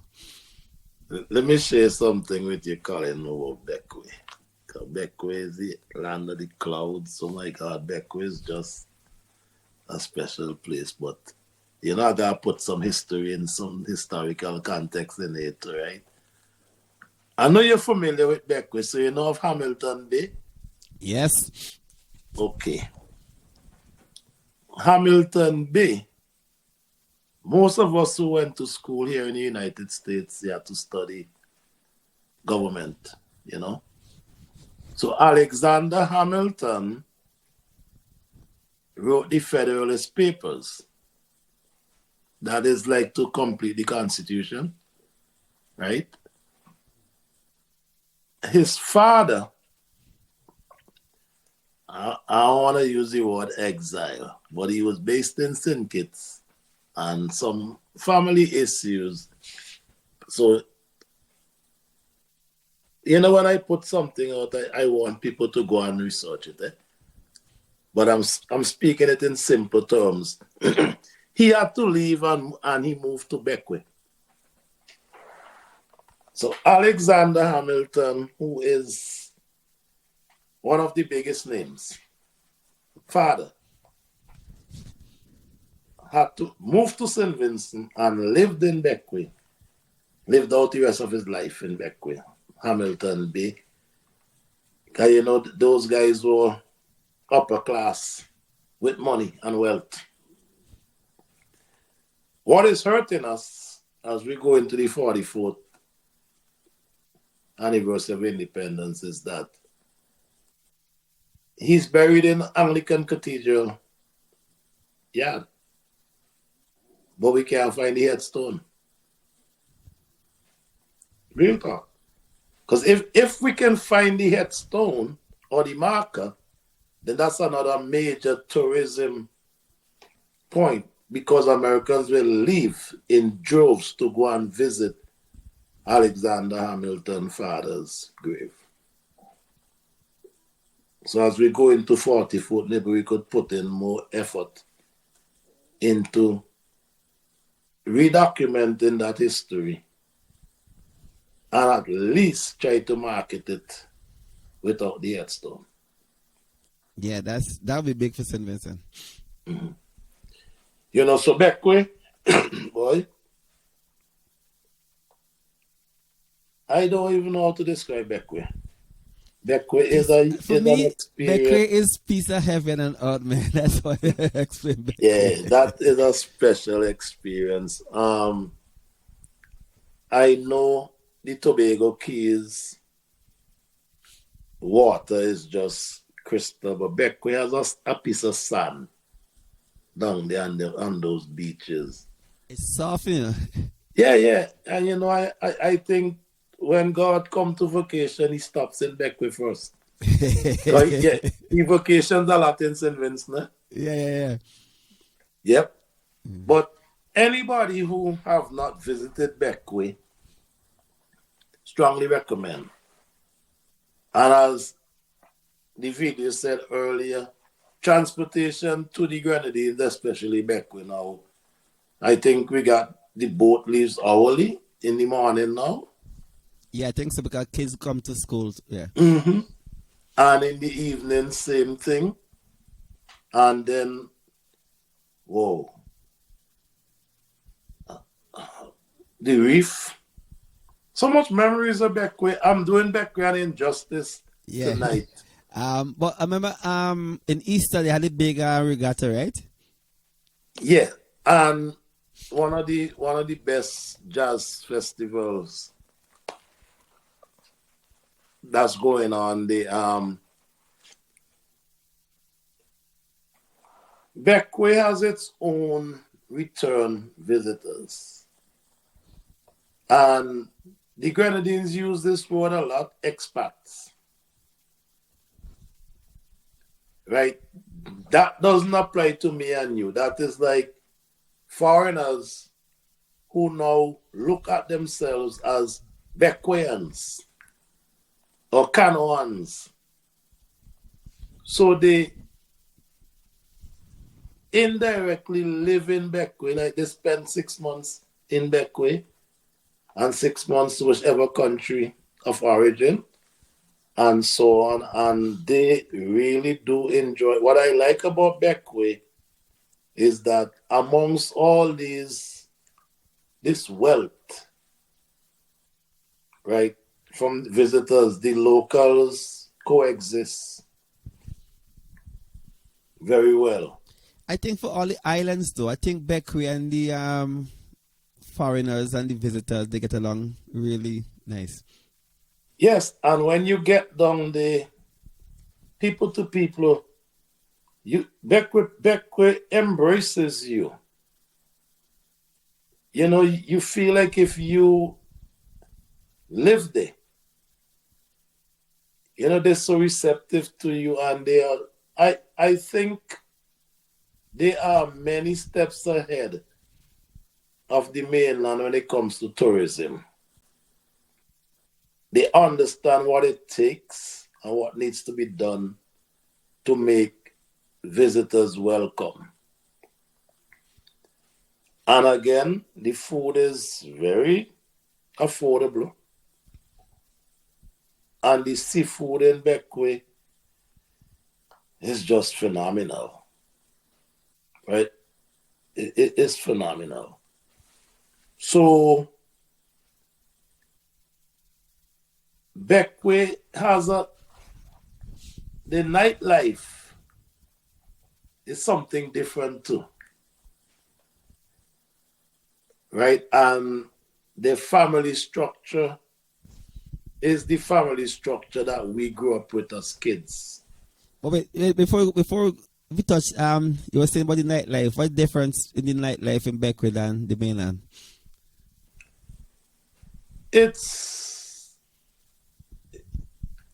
There's a balance between club and bar, like a bridge. And I think they have a lot of live music too, right? Yes, live instrumentation.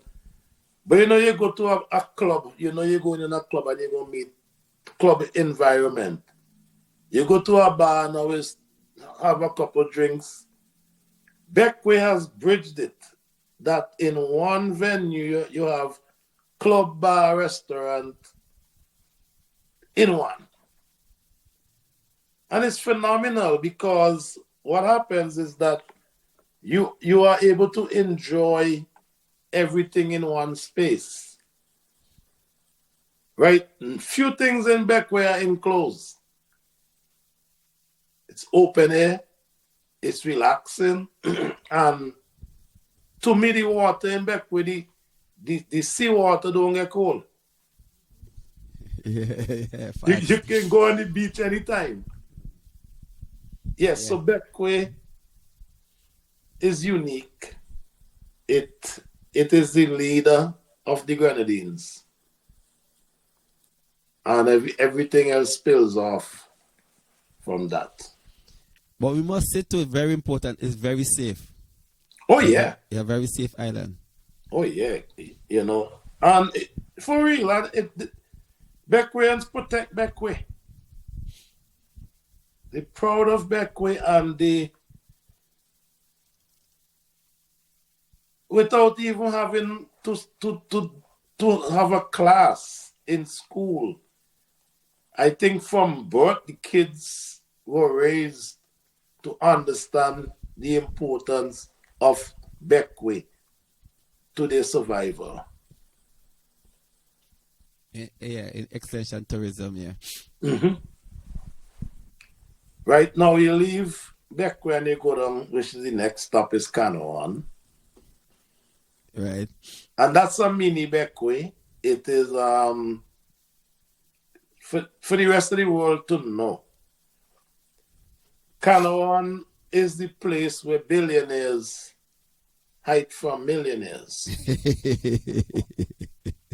That's how they brand it. Rich people problems, man.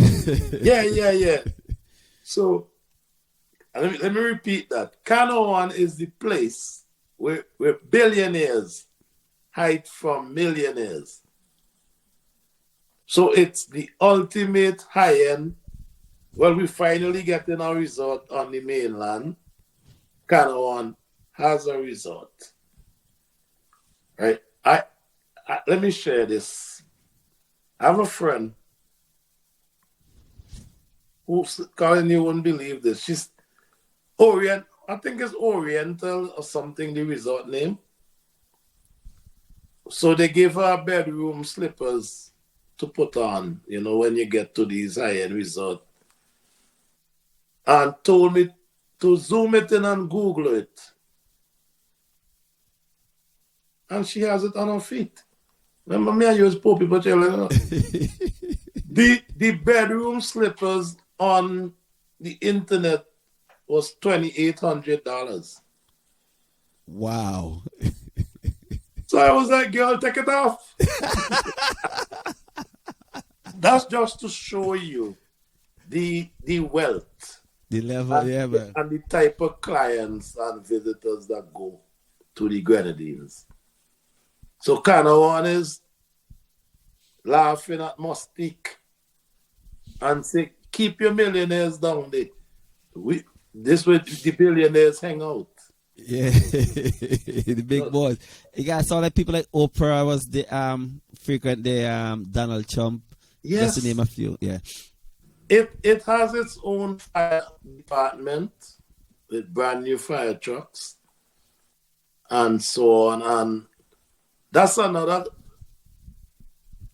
Let me share this, the beauty of Canawan, that even the animals in Canawan are unique. The goats leave in the morning, pick up each other, and go down to the swamp and come back up in the evening and jump off each other. I know. Hold on 1 minute. Good night, Pastor. Yeah, man. Thanks for logging on. Yeah. Listen again, the goat. Listen again. Two things in Canawan. Turtle, you can't touch them. You better stop if they're crossing the road. They protect the turtle exclusively. So the turtle just walk around free. And the goats, like they have this, remember they got water issues, right? So like we said, there's a swamp, like to the south. Anymore, they call it open season, dry weather. So everybody let go the animal, and they would walk together and go down to the swamp, pick up each other, and in the evening, I just can't believe it. It's just unique, but that is the Grenadines. The Grenadines is I like to say the only place in the world. But it's a place that you go and you leave everything behind. I think even Young Island sells a package where you leave all gadgets. You can't take no gadgets, no phone, nothing. So you're just free. And Canawan, Mustique, one of the same, just different experience. If you want to really see wealth, that's where you go. Yeah, the next video is about Mustique. Okay. Yeah, so let me touch Mustique. Mm-hmm. Your next travel destination? Keep watching to find out. Mustique's history is interesting. This exclusive island, located in the Grenadines of the Caribbean, was once uninhabited and covered with dense forests. It was first settled by Europeans in the 18th century, primarily by French and British colonists who used the island for sugarcane cultivation and cotton plantations. During the 20th century, the island changed hands several times and was eventually purchased by Colin Tennant, 3rd Baron Glenconner, in 1958. Tennant had a vision of transforming Mustique into a private haven for the rich and famous, and he set out to create a paradise of luxury and seclusion. Tennant's dream became a reality when he developed exclusive villas and resort properties on the island, attracting an elite clientele of celebrities, aristocrats, and royalty. Mustique's allure grew exponentially, becoming a favorite destination for the likes of Mick Jagger, David Bowie, Princess Margaret, and many others. The island's aura of exclusivity and privacy has been carefully preserved over the years. Today, Mustique remains a privately owned island with strict guidelines and regulations in place to maintain its unique charm and protect its pristine natural environment. The island's allure lies not only in its natural beauty, but also in its rich history of being a haven for the world's elite, making it a truly extraordinary destination that continues to capture the hearts of those who are fortunate enough to experience it.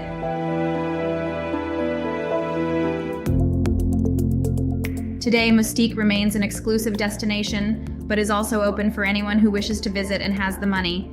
You have to be approved to visit, but unless there's a clear reason to deny your trip, this isn't an issue. Mustique continues to attract travelers seeking a getaway of opulence, privacy, and unparalleled natural beauty. Mustique's collection of private villas and an upscale hotel offers plenty of choices for lavish accommodations. Each villa is a masterpiece of design, featuring elegant interiors, expansive outdoor spaces, and panoramic views of the Caribbean Sea. With attentive staff catering to every need, guests are treated to a personalized experience of absolute luxury and comfort. Mustique's lush landscapes and untouched shorelines create a sense of seclusion and serenity that is unparalleled. The island's commitment to conservation ensures that its natural beauty remains pristine, with pristine beaches and vibrant marine life inviting guests to immerse themselves in the wonders of the Caribbean. Mustique boasts some of the Caribbean's most exclusive beach clubs and restaurants, where guests can indulge in gourmet dining, sip on handcrafted cocktails, and relax under swaying palm trees, each offering its own unique ambiance, from laid-back beachfront settings to upscale lounges overlooking the sea. For those seeking adventure, Mustique presents an array of water sports and activities.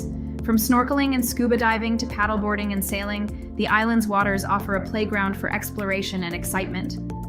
In the embrace of the island's natural beauty, wellness retreats and spa sanctuaries provide a haven for relaxation and rejuvenation. Surrender to luxurious treatments inspired by Caribbean traditions, and embrace a state of harmony and well-being. Throughout the year, Mustique hosts a range of exclusive events, from glamorous parties and concerts to charity galas and cultural celebrations. These gatherings add to the island's allure, providing a glimpse into the vibrant social scene that thrives in this elite enclave. Whether you are looking for remote, pristine beaches, thrilling adventures, or simply to relax in paradise, Mustique is a tropical haven that exceeds all expectations. It's definitely worth a visit if you have the chance.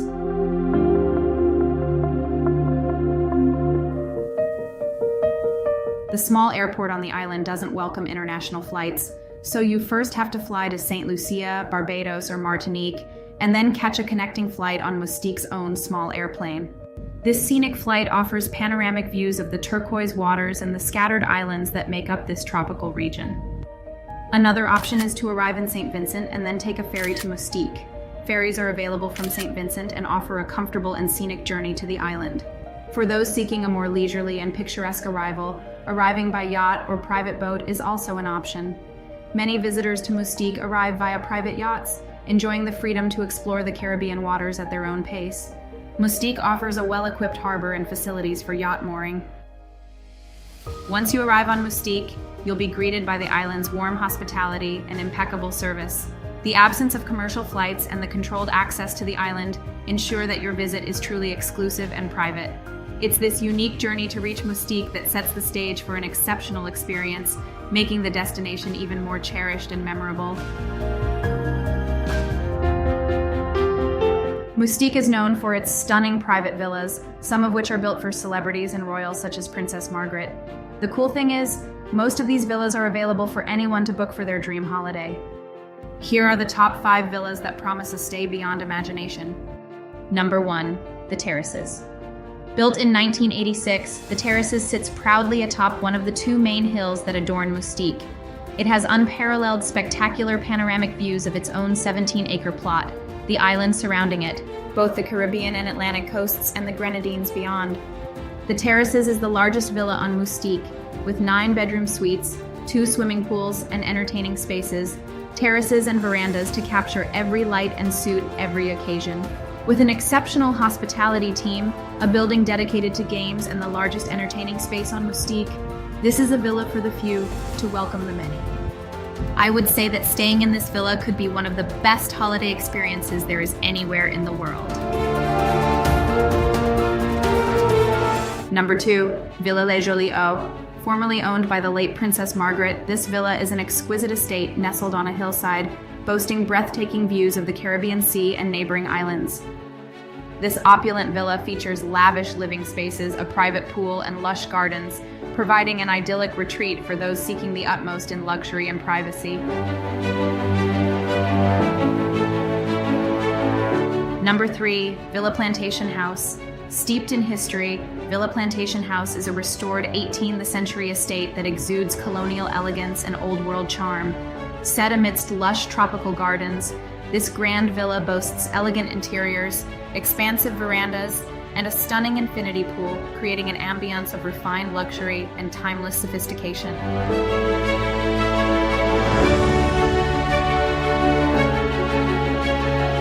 Number 4, Taliesin. A remarkable contemporary villa on the northern reach of Macaroni Beach stands in an area of outstanding natural beauty. Airy interiors are open plan, with doors opening onto generous terraces, a large swimming pool and garden with a footpath leading down to the beach. The amazing roof terrace with uninterrupted sea views is the perfect spot for hosting your own cocktail party before heading down to join in the island celebrations.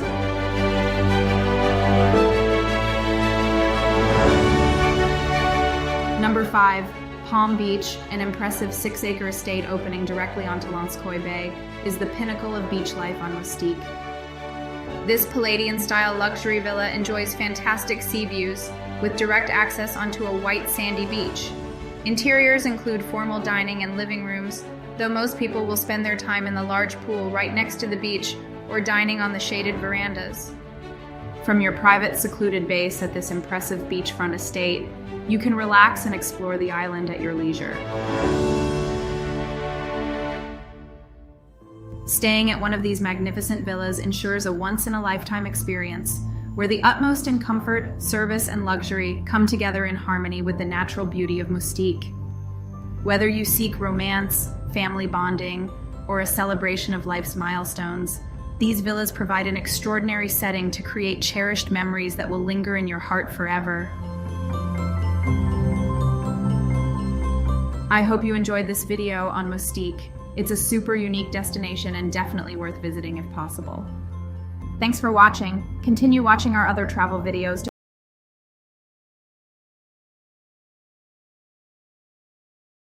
Wow. Simple but elegant.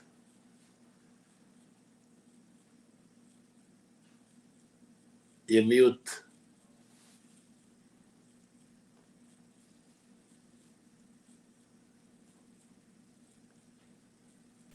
Oh, okay. Sorry about that. Yeah, so that was Mustique. I went there, but I think twice. But it didn't really do much for me, man. Back is my spot. No, well, what's missing in that video is, elegant, but, wealthy, is that in the top 5 water holes, meaning bars in the world, it's listed in Mustique in the top 5. Owned and operated by a born-bred Vincentian named Basil Charles. Basil's Bar. Mm.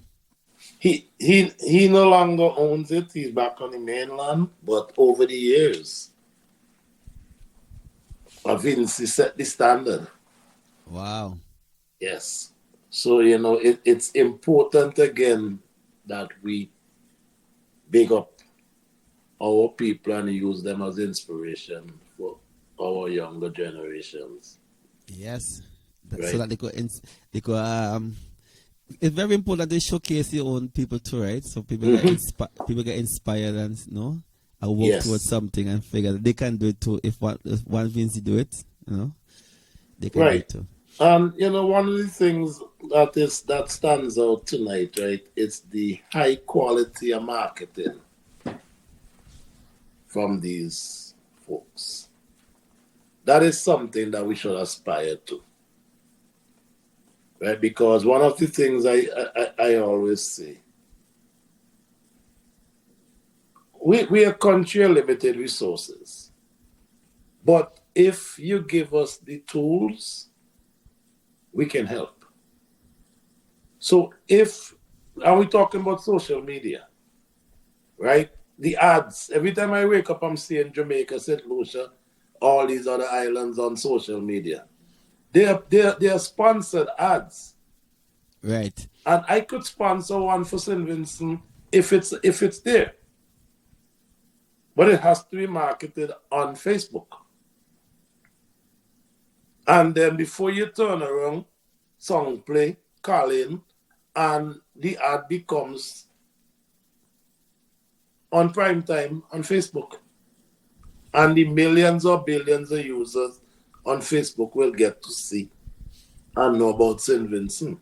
So we all can help. So maybe let's have the conversation and see how we can. Vincy Line platform can get it out there. Songplay platform can get it out there. My platform can get it out there. You know, not all the time. Don't expect us to reach out all the time. You see what we're doing. So sometimes reach out to us too. And it's important to just share if you see a good content, share it. Mm-hmm. Like it, comment on it, because that's how the Facebook work, right? The more comments, more shares, they put it up higher, so more people get to see it, you know? I mean, that Mustique ad is so effective. Everybody froze and just stuck on the screen looking at it. That is A+ production.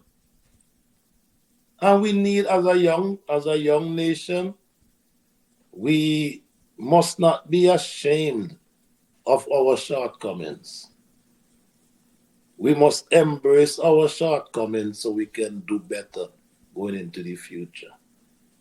Right? We must not be sensitive when you get constructive criticism. Right? We must not think that we know everything.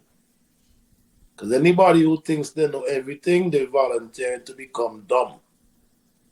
Nobody can teach you nothing. Volunteer.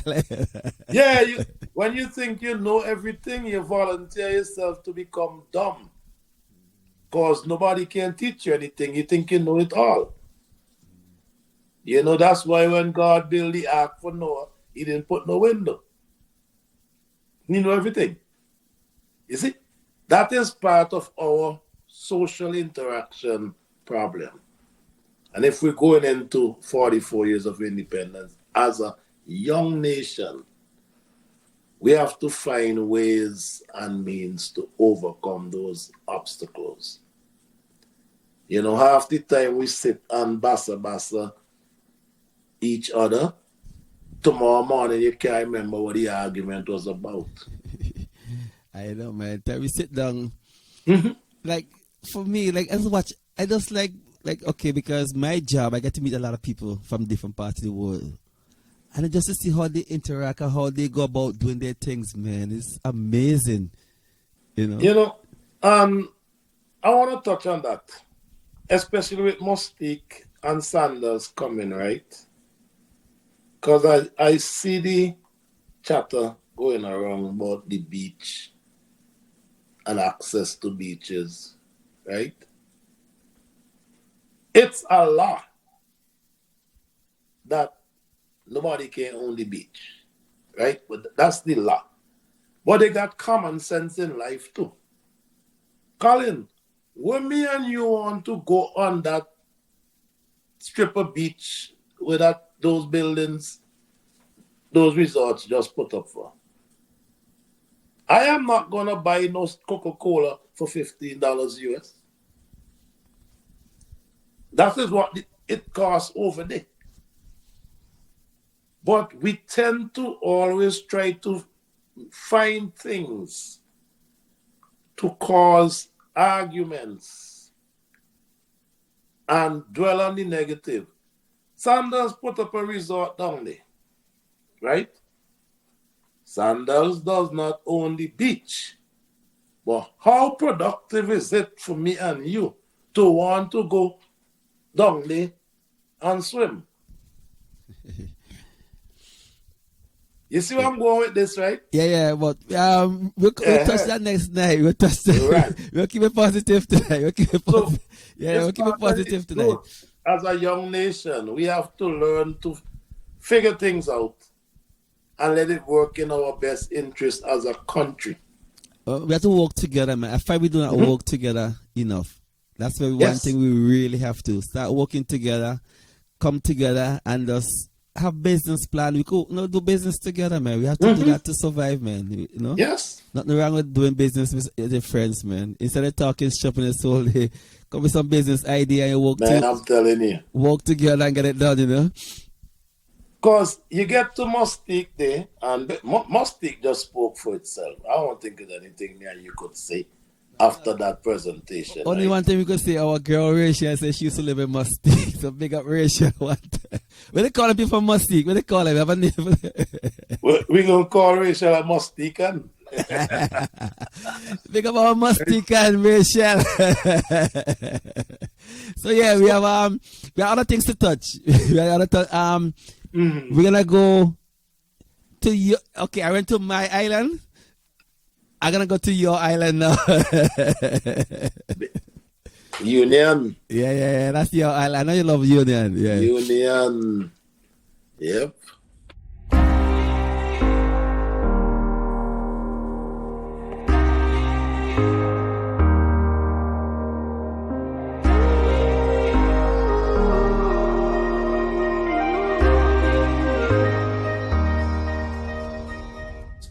Hey, what's up guys? Jeremy Troney here from the beautiful Caribbean on Union Island. For the one that haven't watched my past videos or followed me on social media, let me introduce you to what I do in my next video project.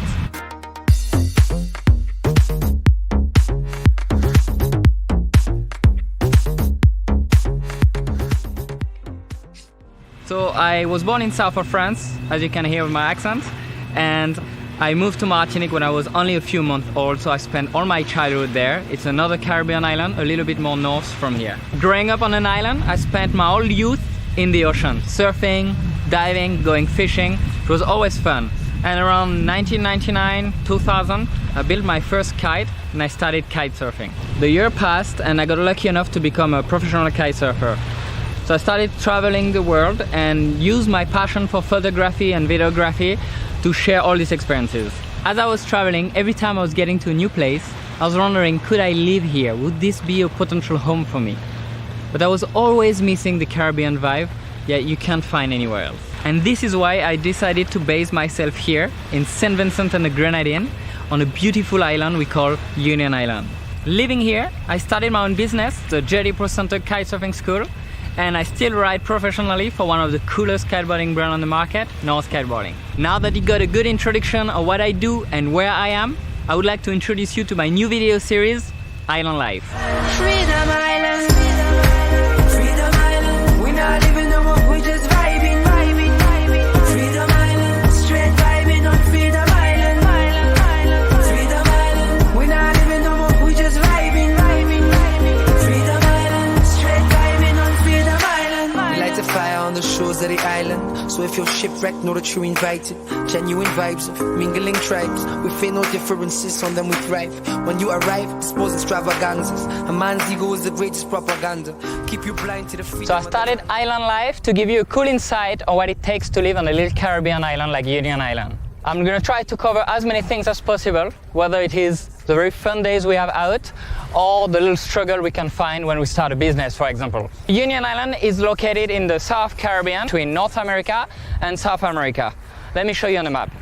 So if you have a closer look at the Caribbean, at the north you have North America, at the south is South America, and right in between you have all the small islands of the Caribbean.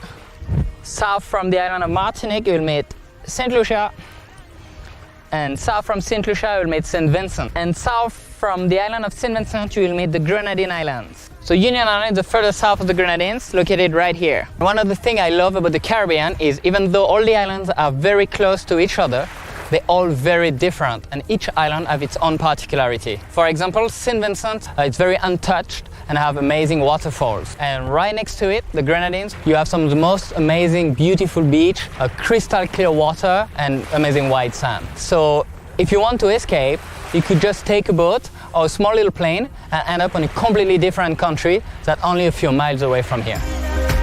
Freedom Island, we not living no more, we just vibing, vibing, vibing.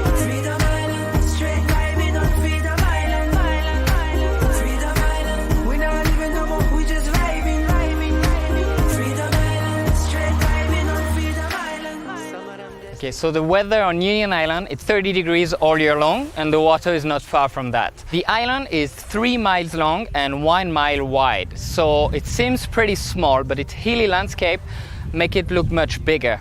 So wherever you go, you never see the end of the island. One of the questions I get asked the most when you live on a small island like this is, don't you get bored here? And we don't actually. It's small, but there's so much to do. There's beaches all around. You can go fishing, you can go surfing, you can go kite surfing. There's always something to do. And if you get bored with the island, you can just go to the neighbor island and find another things to do. Union Island has 2 little villages, Ashton and Clifton. Clifton is the most touristic place of the island where all the restaurants and businesses are located, and Ashton has a lot of people living there. It's a very, really nice little town as well. There's 3,000 people living on Union Island, so that means more or less everybody know everybody here. Union Island has its own bank, post office, a little hospital we call the health center, which has one of the most beautiful views I have ever seen for a hospital or even a house in the world. We have several little bars and restaurants all around the island, really cool places to hang out, a nightclub, a couple of supermarkets, hotels and a marina. So there's a lot to do here, and we also have very decent internet connection and very good Wi-Fi. And above all, we have one of the best kitesurfing schools in the whole Caribbean, the Jetty Pro Center. Luckily enough, we have our own little international airport here with daily flight from Barbados and St. Vincent. The people here are super friendly and always helpful with everybody. The Grenadines is a world-famous sailing destination with the Tobago Keys Marine Park with a beautiful water where you can swim with turtles. So a lot of sailboats come here to visit this amazing park. Union Island is located only a couple miles away from the Tobago Keys, so it has become a hotspot for all the sailors to come and visit the Grenadines. So by introducing a kite surfing school on Union Island a couple years back, we really started to bring a lot more tourism to the island. A lot more people are starting to come to just kite here. It's an amazing kite surfing destination, and we're very happy for that. The kite center keeps me busy a good half of the year from November to July. But after that, it's a low season, and we have time for ourselves to start fixing things and enjoying and discovering a little bit more of the island. So yes, I'm lucky enough to live in paradise. But living far away from everything, like here, has its challenges. And you will see in the next videos that not everything is always very smooth. We have a lot of things we have to deal with when we're so far away from anywhere else. One thing is for sure, I would not trade this for anything else. I hope you guys had a good understanding of what I'm doing here and what the next video is going to be about. So you guys can now subscribe to the channel to get notified the next time I will upload the first episode of Island Life. It was a really long day filming this first episode of Island Life. I hope you really enjoyed it. I'm heading out for a quick last kite session. Baby fly with eyes. Close your eyes. Kiss the sky. Baby fly with eyes. We're now landing. Freedom Island. Freedom Island. We're not living no more, we just vibing. Freedom Island. Straight vibing on Freedom Island. Freedom Island. We're not living no more, we just vibing. Freedom Island. Straight vibing on Freedom Island. We're not living no more, we just vibing. Straight vibing on Freedom Island. We're not living no more, we just vibing. Straight vibing on Freedom Island.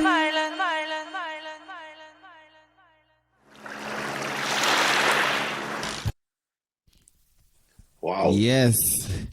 The first thing when I watched the video last night, I was like, man, we have to go back home and claim our island, man. Everybody from around the world coming like see the beauty and enjoying St. Vincent. We have to start enjoying our own island, man. And he calls it home. That is his home. Yeah, man. And he's in love, and he's proud of his home. You know, and that is where, like I say, we have to mature, right? And brand ourselves as Vincentians, you know? And once you brand yourself as Vincentian, not just say, I'm a Vincy. Make St. Vincent a brand throughout the world, right? Union Island, in my opinion, is now the cultural capital of St. Vincent. Right? Union Island, like as I said earlier, are people without a culture. will eventually become extinct. Right? As he said, 3,000. But those 3,000 people have been able to maintain the original traditional Vincy culture in song, dance, the way we grew up, living together. You could have go to the playing field and have fun, and everybody look out for each other. You pass and you make sure you tell the neighbor good morning or you're going to get a whipping. Union Island still has that. That's why I love Union Island. I feel like back in the 70s and 80s, whenever I go down there, again, just like the other Grenadines Island, they understand what tourism means to them. Right? It's something that nobody can teach it to you overnight. You have to live it. Right? And the way they embrace yourself, Colin, myself, once you come off of that boat or come out that plane, it's like these people know you from 10 years ago. And it's across the board. Right? Again, they have figured out how to survive as one people. And visitors love it. The visitors become locals as is exhibited in that video. They feel like locals. And everybody markets each other. You come off in Union and the first thing you see is Humolzac Square. Now, as we said earlier, is Humolzac a permanent part of our reading in primary school? So, did you see where we're going with that again? Yeah. So, if somebody asks my 13-year-old child, who is Humolzac? My child stuttering. These are the things that we have to, as we build a stronger tourism market, as we brand the country as an elite tourist destination. Every national must be able to speak at least the basics about St. Vincent. So as we go into the 44th year of our second period of independence, let that be on the bucket list. You go down to Union. I don't know, Colin, have you ever experienced the Big Drum Festival? No, I only went there in the 90s. We just went to DJ down there. I went a couple of times down there to DJ, but I never really experienced nothing else. You ever went to a converted Baptist church? Yeah, but I saw something, a video, right? Something like a wedding. They was doing some traditional thing. Kick dance. Right, yeah. You know anything about that? Boy, it's a different, the spirit's in you. It's a spiritual thing. It's something that you have to experience. And when you experience it, it changes you. It's not like, we're familiar with dance and party and thing. And it's a festival. It's fun.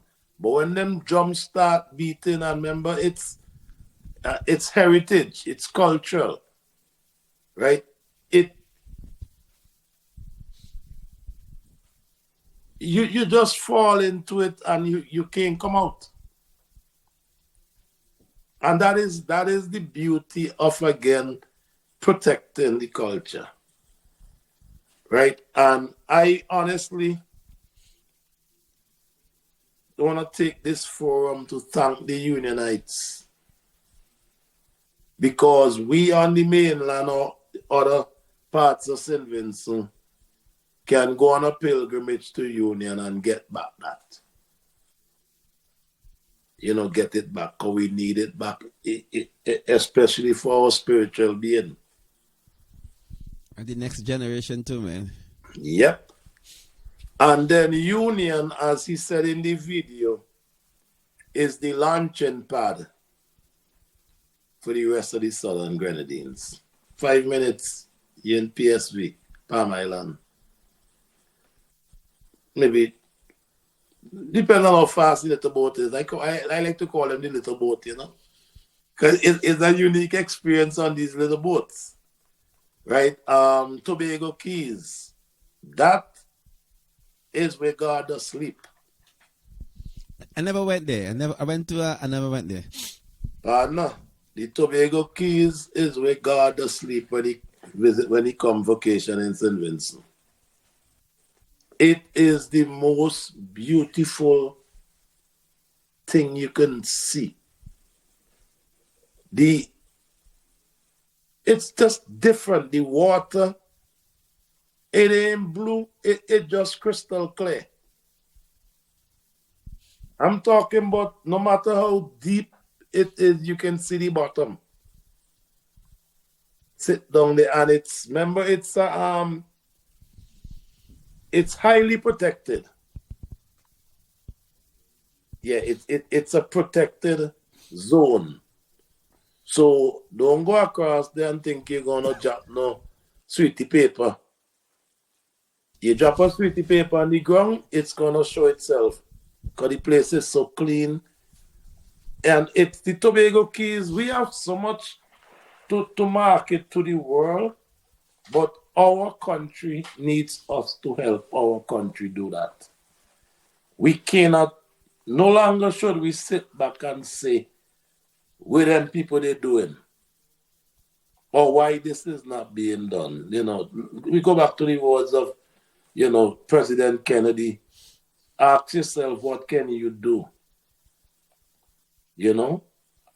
And I think that should be our mantra. I don't know what's the slogan for independence this year, but it should be our mantra too. The more we say it, the more it would become normal. That we have started some great things. I think COVID and La Soufrière eruption brought many of us together, closer. And right here is an example of that with Vincy Lime. We had the drip platform, and I'm not sure if folks understood. They saw it materialize, but I don't know if they understood how big it was, because what the drip platform did, big up Cheryl and Mason, and Wendy Diamond. But what the drip platform did is what we have been dreaming about for many years, to foster the links of the entire diaspora in one room. And they say out of many one as Jamaicans say, but Vincentians are accustomed rebounding. Our history, we have been through so much, from volcanic eruptions to hurricanes, and so on. And we always rebound, flash floods. But what is good now is that there is a collaboration being built amongst the diaspora and home, and nothing beats the collective. When we could do things collectively, it takes the burden and the weight off of one. Because anytime you try to do this by yourself, the burnt out can destroy you. Facts. So, as like we say now, as we go into the 44th anniversary of our second independence. So let me just, of independence. Independence from European colonialism, right? And I want to take some time out now to thank the spirits of people like George McIntosh, spirit of people like E.T. Joshua, the spirit of people like Milton Cato, spirits of people like James Mitchell, spirits of folks like Ivy Joshua. And if anybody online wants to make mention of some past contributors who have brought us to this point, one's calling us time, because I think we're getting close to winding down. But those are the leaders that took us through the turmoil, the darkness, right? And remember, I didn't say the politicians, because that word did not become too divisive. The leaders. Yeah. When the Almighty ordained leaders, if you don't have leaders, then you have chaos. And when we have chaos, then society disintegrates. And that is what we have to avoid going in as we celebrate this 44th period of our independence. You know, I want to thank people like Alston Beckett Cyrus. I want to thank posthumously man like Winston Soso. Right? People like Frankie McIntosh. I want to thank the young generation, you know, who is keeping the torch alive.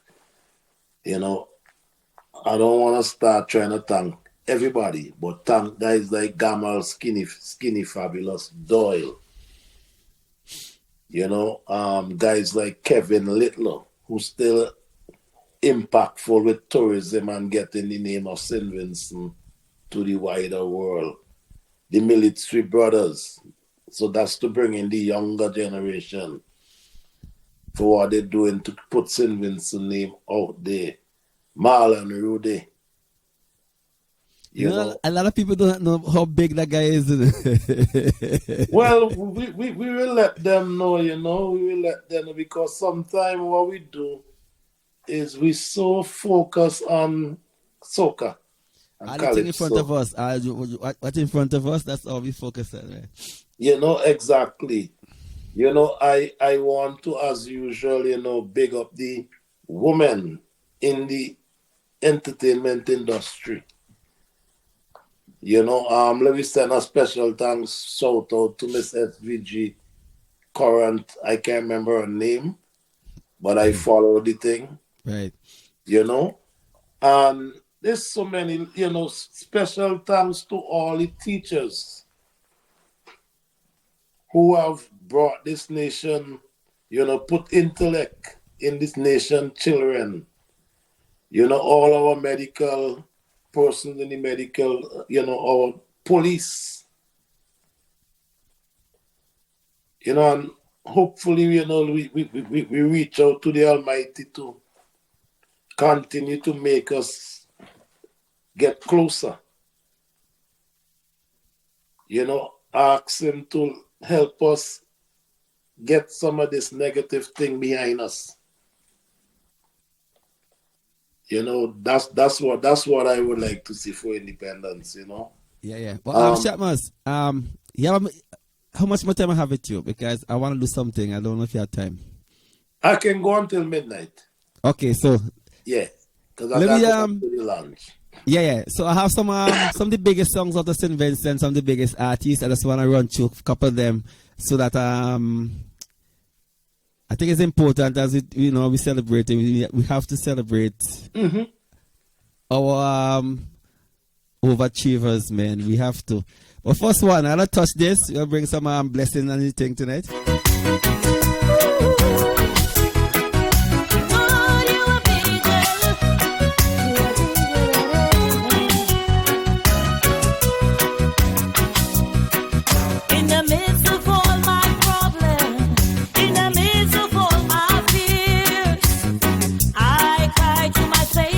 So tell him. He heard my every prayer.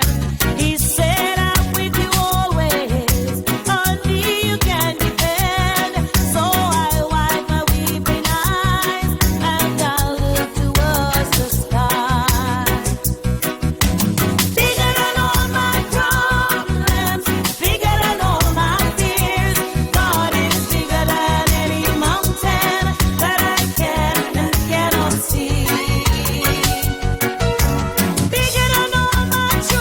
biggest gospel singer, man. God is bigger than any mountain that I can and cannot see. So when I'm tempted on my journey and my mind began to sway, I just call out to my Savior in a sweet hour of prayer. His presence overflow me, my problems fade away, 'cause my Master knows my care and He's with me everywhere. Sing out. Bigger than all my problems, bigger than all my fears, God is Yes. You know, we start from the gospel because we must bring God into the thing too, right? So that's our biggest gospel singer. Yeah. So we must pay some respect to her, right? Yeah, she doing a wonderful job out there, man. Our next female, we're touching females right now.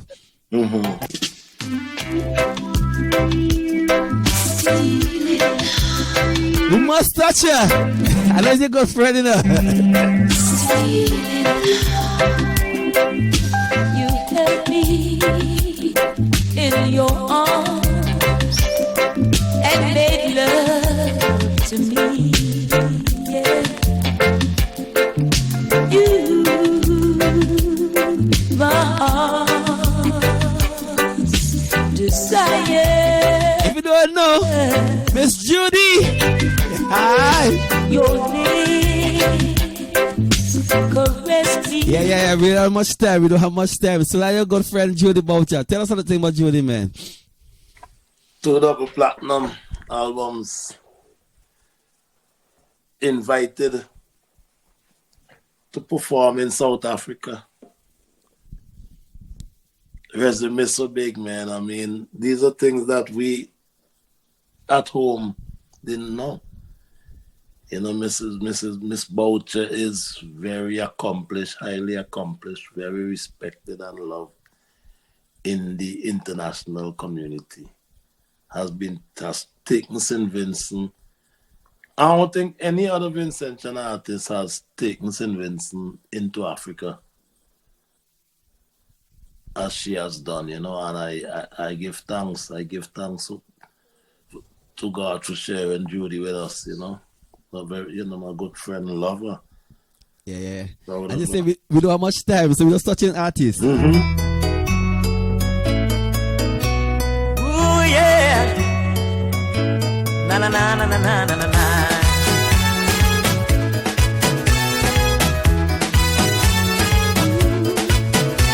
Tonight is just for fun. Been dancing for so long. The air condition gone, and we know not to sweat, mama.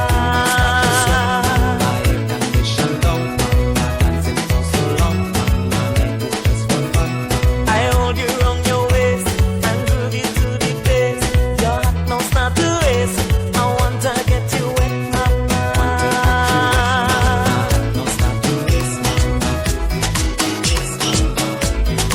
So now we winding, I have you shaking, your waistline rolling. Watch how we go, my pants and shirts, your blouse and skirts, my Nike hat, your lower back, above my eyes, between your thighs, in so much heat. No wonder you're so wet, mama.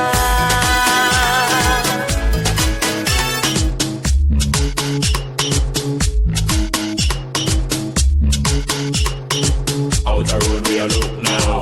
James the play and select now. Say we dip on the crowd now. We must find a look to go get liquor joke now. Right now, man, they're on the prowling style. You must find a girl to carry over. I will not John Hill. Trust me. Tonight I dip on the hunting. All over town I am searching. Somehow I must take home something. Good Lord. Tonight I must pick up pumpkin. I'm looking some nookie tonight. Yes. Yeah, we want to choose some of the big songs of the St. Vincent, man. Some of the biggest songs out of St. Vincent. So I think the two brothers, Bomani, Yeah, what you Jamesy. Yeah, what you just did, I'm so glad you did that, right? I call folks like Bomani, James P., Luther, Scorpions, the bridge. These guys are the perfect examples of how we want to take the country into the next era, in that they, not only in the songs, the way they conduct themselves in life, you know, the way they carry themselves, and coming behind folks like Winston, folks like Alston, folks like Darwin, right? And it's this they are the bridge. Winston them build the bridge, and Luther them walk over it, and they maintain in its totality that high level as human beings, as ambassadors representing the colors. I implore the young artists, because you gotta remember, in this consistency, building a catalog, because in the cultural field, it's very competitive. So 1, but we need 10. Right? All right. We want to, yes. Go. Hold on. I must play this one. Where's boy? You of all people? Well, you could have killed me. Question. Fake friend, how you sleep last night? Come a smile in front of me face. Fake friend, how you sleep last night? When you sit down by me name and trace, how you sleep last night? Sleep last night. Fake friend, how you sleep last night? How you sleep last night? Sleep last night. Tell me how you sleep last night. Them too wicked and bad mind. Walk fast, no make your shadow touch mine. No make your shadow touch mine. You me see them, I'm blind. Daddy did tell me no fi trust mankind. If you no like me, why you no just keep from me? But you want swarm round man like the army. Clean our people like hypocrite no blend. Give me 50 enemy than 40 fake friend. Fake friend, how you sleep last night? Come a smile in front of me face. Fake friend, how you sleep last night? When you sit down for me name and trace, how you sleep last night? Yes. One of our divas, man. You know everything about her. You tell the people that, man. I don't say nothing else. Me daughter that, man, you know. Sita, again, right? Growing up in a country that dancehall is not on a high priority list. Sita has exhibited consistency, right? She has set standards for other young ladies to emulate. And that's all we asking of them, you know. Sita has put in the work. Not her alone, our divas, you know, but it's not just the work, it's work of high quality. Because to enter the market that she set her goals to, and what is impressive about Sita is that Sita entered the market as a Vincy. Yeah, she never sell out like that. Yeah, as a Vincy. And the whole world knows that she is a dancehall reggae artist from St. Vincent. And that's risky in that setting. But she decided that I am from St. Vincent. I'm equally as good as anybody else out there in this. And she's doing fine. She's doing fine. You know, she got her EP released and she's touring and getting, you know, she's doing fine. Yeah, that's good to know. That's really good to know. Yeah. So next artist up, we just touching tonight.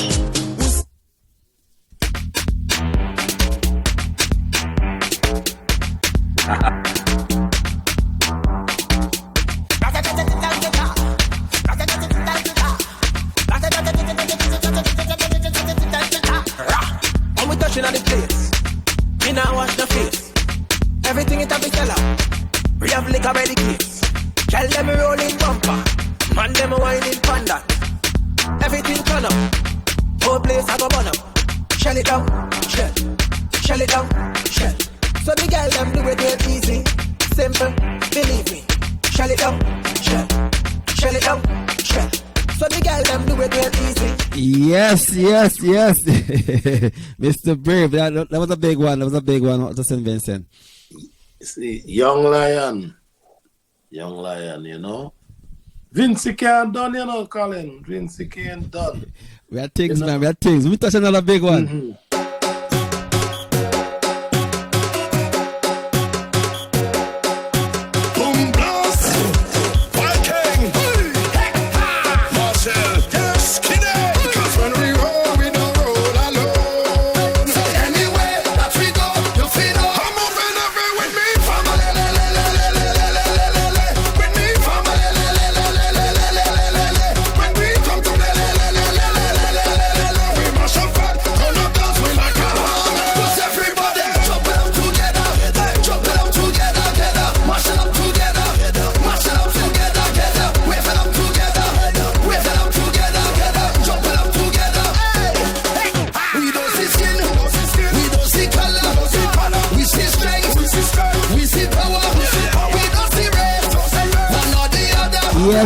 Yes.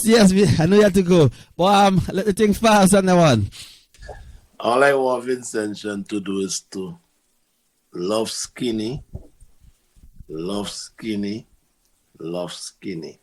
Skinny is currently the most booked and demanded artist in the genre as we speak.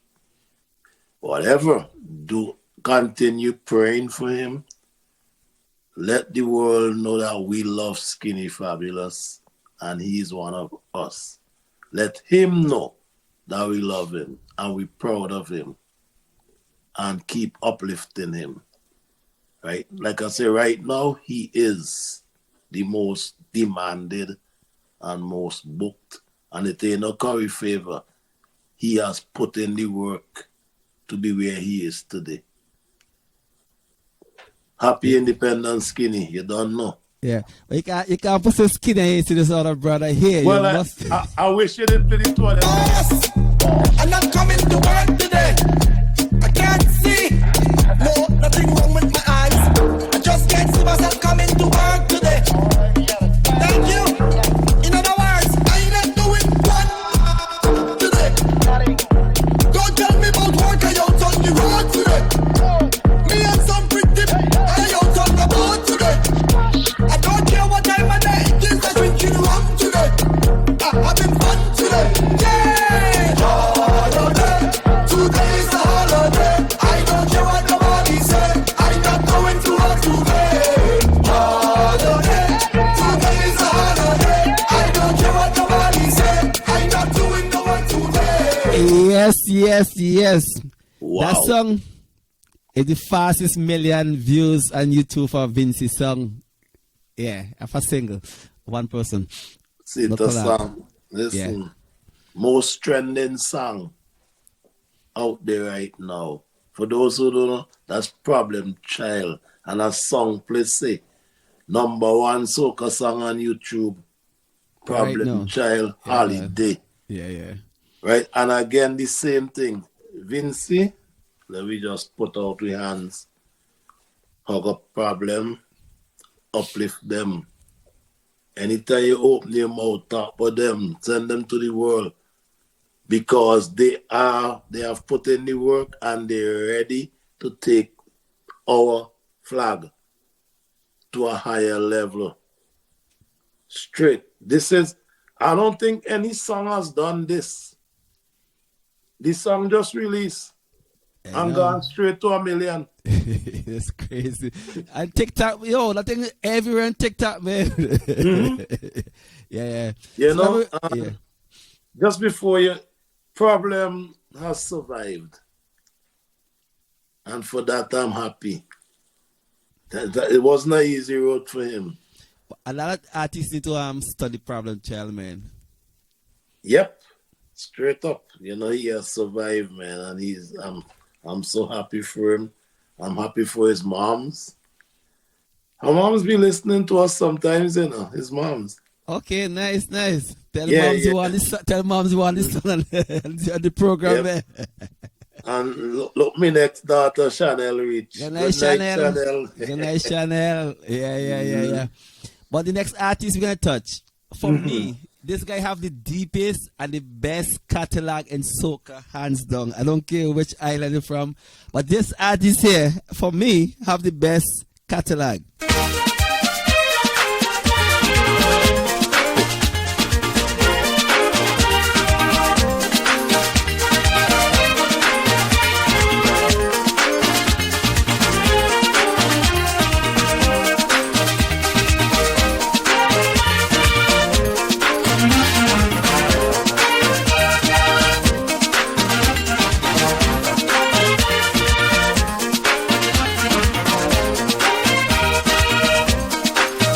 Come inside the people's bed.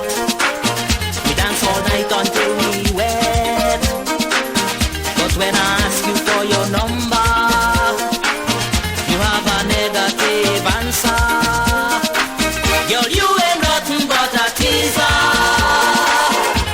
A dirty teaser. I love the way you Yes. I don't want to keep it too long because I know you have to go. But, you know, I have a lot of Beckett songs. And I see other DJs play songs that I used to have, bro. I was like, yo, this guy catalog is deep. If you want music excellence, I want to say excellence, Alston Beckett Cyrus is it. That's the most like just excellent, you know.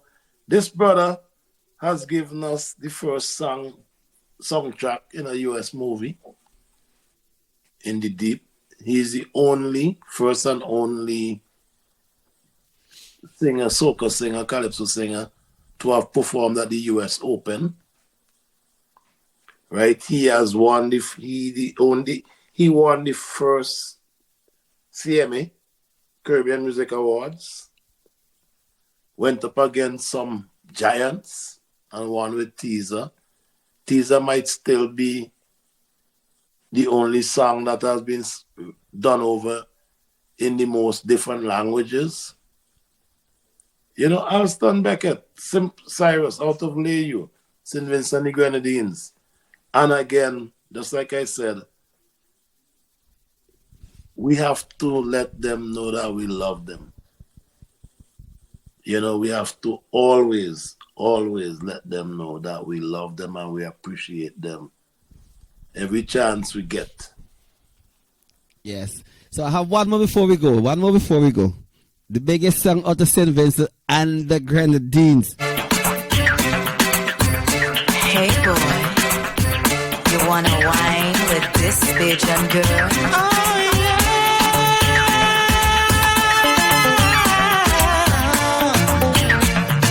Come now, wine on me, boy. For the longest time we jamming in the party, and I'm whining slowly, pushing everything right back on top of you, baby. But if you think you're gonna get away from me, you better change your mind. You're going home. You're going home with me tonight. Let me hold you. Caress my body. You got me going crazy. You turn me on, turn me on. Let me jam you, boy, wine all around me. You got me going crazy. Turn me on, turn me on. Ooh yeah, ooh yeah, ooh yeah, ooh yeah. One on the ground, bumper cock sky high, whining hard on me, got my python hollering for mercy. Yeah. I wanna whisper in your ear, wine harder. Oh, boy, just push that thing. Yes, we can. That song heavy copyrighted. Can't be too long, man. So yes, Kenley. I just gonna read what song please say. You know, biggest soca song in history. Song puts St. Vincent on the map. What, like I said, the foundation was built, Beckett. So exactly. But what this song did is put the flowers on top. If you didn't know anything about St. Vincent, after Kevin Littler, for those who may not know his name, did this song, the whole world heard of St. Vincent. And for that, let's thank Adrian Bailey, let's thank Kevin, and as like I say, please, as we go into 44 years of independence, let's not find differences to put us apart. Let's continue, love each other, big up each other as Vincentian, put each other on each other's shoulder. You know, we are too small of a nation to be divided. Right? A house that's divided will eventually crumble. Right? A nation without a culture will eventually become extinct. Let's uplift each other. And Kevin, just like I did for the ones before you, I thank God for sharing you with us and for having you as one of our ambassadors. Yes. Yeah. So in closing, thanks again, man. I know it was a short notice. We spoke about from 4 o'clock. I just get it done, man. I really appreciate you, man. I really, Vincy, the whole team appreciate you, brother. Wish you and your family and your wifey all the best. So in closing, what you have to say about independence and get out of here? Well, just like how I started, right, that we are a resilient people. Our history is one of resistance as Vincentians. This is our second period of independence, right? The name St. Vincent, the country St. Vincent did not become the gem of the Antilles by accident,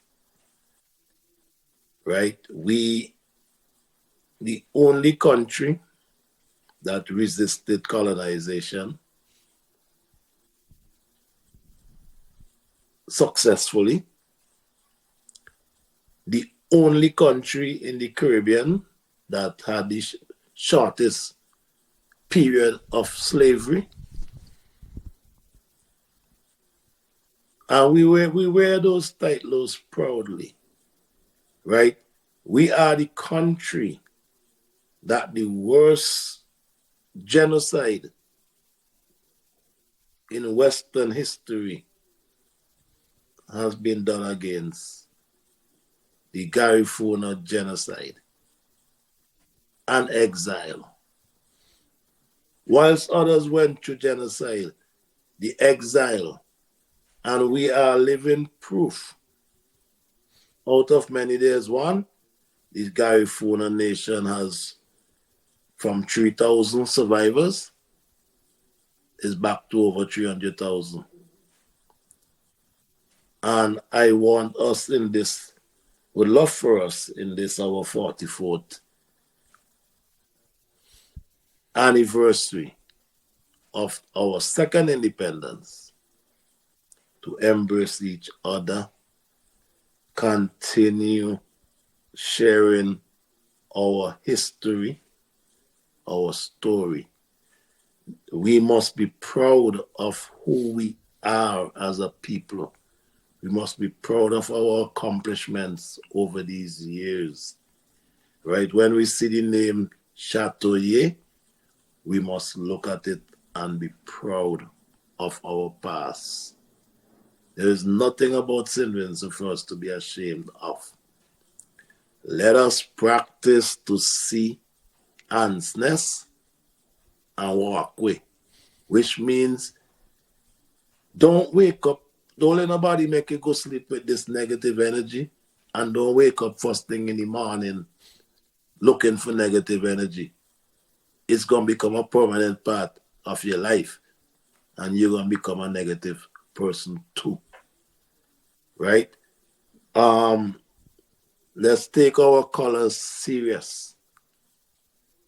Yellow, blue, and green. And whenever we see deficiency amongst us, reach out, as Beckett said, Don't look down on a man unless you're going to pick him up.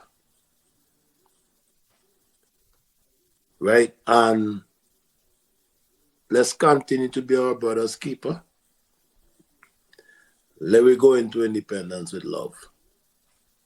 Let's focus on getting our history to our children. As I suggested earlier, Colin, if somebody can make it happen, start putting the history in coloring books. In anything that children can access, right? Cartoon. But we have to start with a new generation to stop this bleeding. And not tonight, we made it a mission not to dwell or mention negatives. And we're not going to change that tonight. But the bleeding, let us invest in the under 10 generation. So the next 10 years from now, we could see the fruits bearing. All right, so thank you again, Colin. It's always a pleasure to be here. You know, Rachel, your wife, it's always a pleasure to be here. You know? We happy to have you, man. I'm really happy tonight. I enjoyed the show. I learned a lot tonight, man. Yeah, thanks for the education that I put on us tonight, you know. I make tonight a success. Yeah. So on behalf of my whole team, Rachel, Grilmo, Sherry, Noel, Fitzroy, and myself, we say thank you, man. Yeah, man. So we'll catch up. I know you have to go, so thanks again. Yeah, man. I'm gonna listen on my phone, but I'm gonna sign out here. Yeah, thanks, brother. All the best. All right, good. So, cool. Bless yeah, you. man. So, happy independence to each and everyone out there, man. Hope you guys enjoyed tonight. Yeah, man. Tonight was something different we did tonight, man. We never did a show like this before, so I really enjoy it. Hope you guys enjoyed. So, the big question, we let me know what? Happy independence. You must live. Let me play some music, man.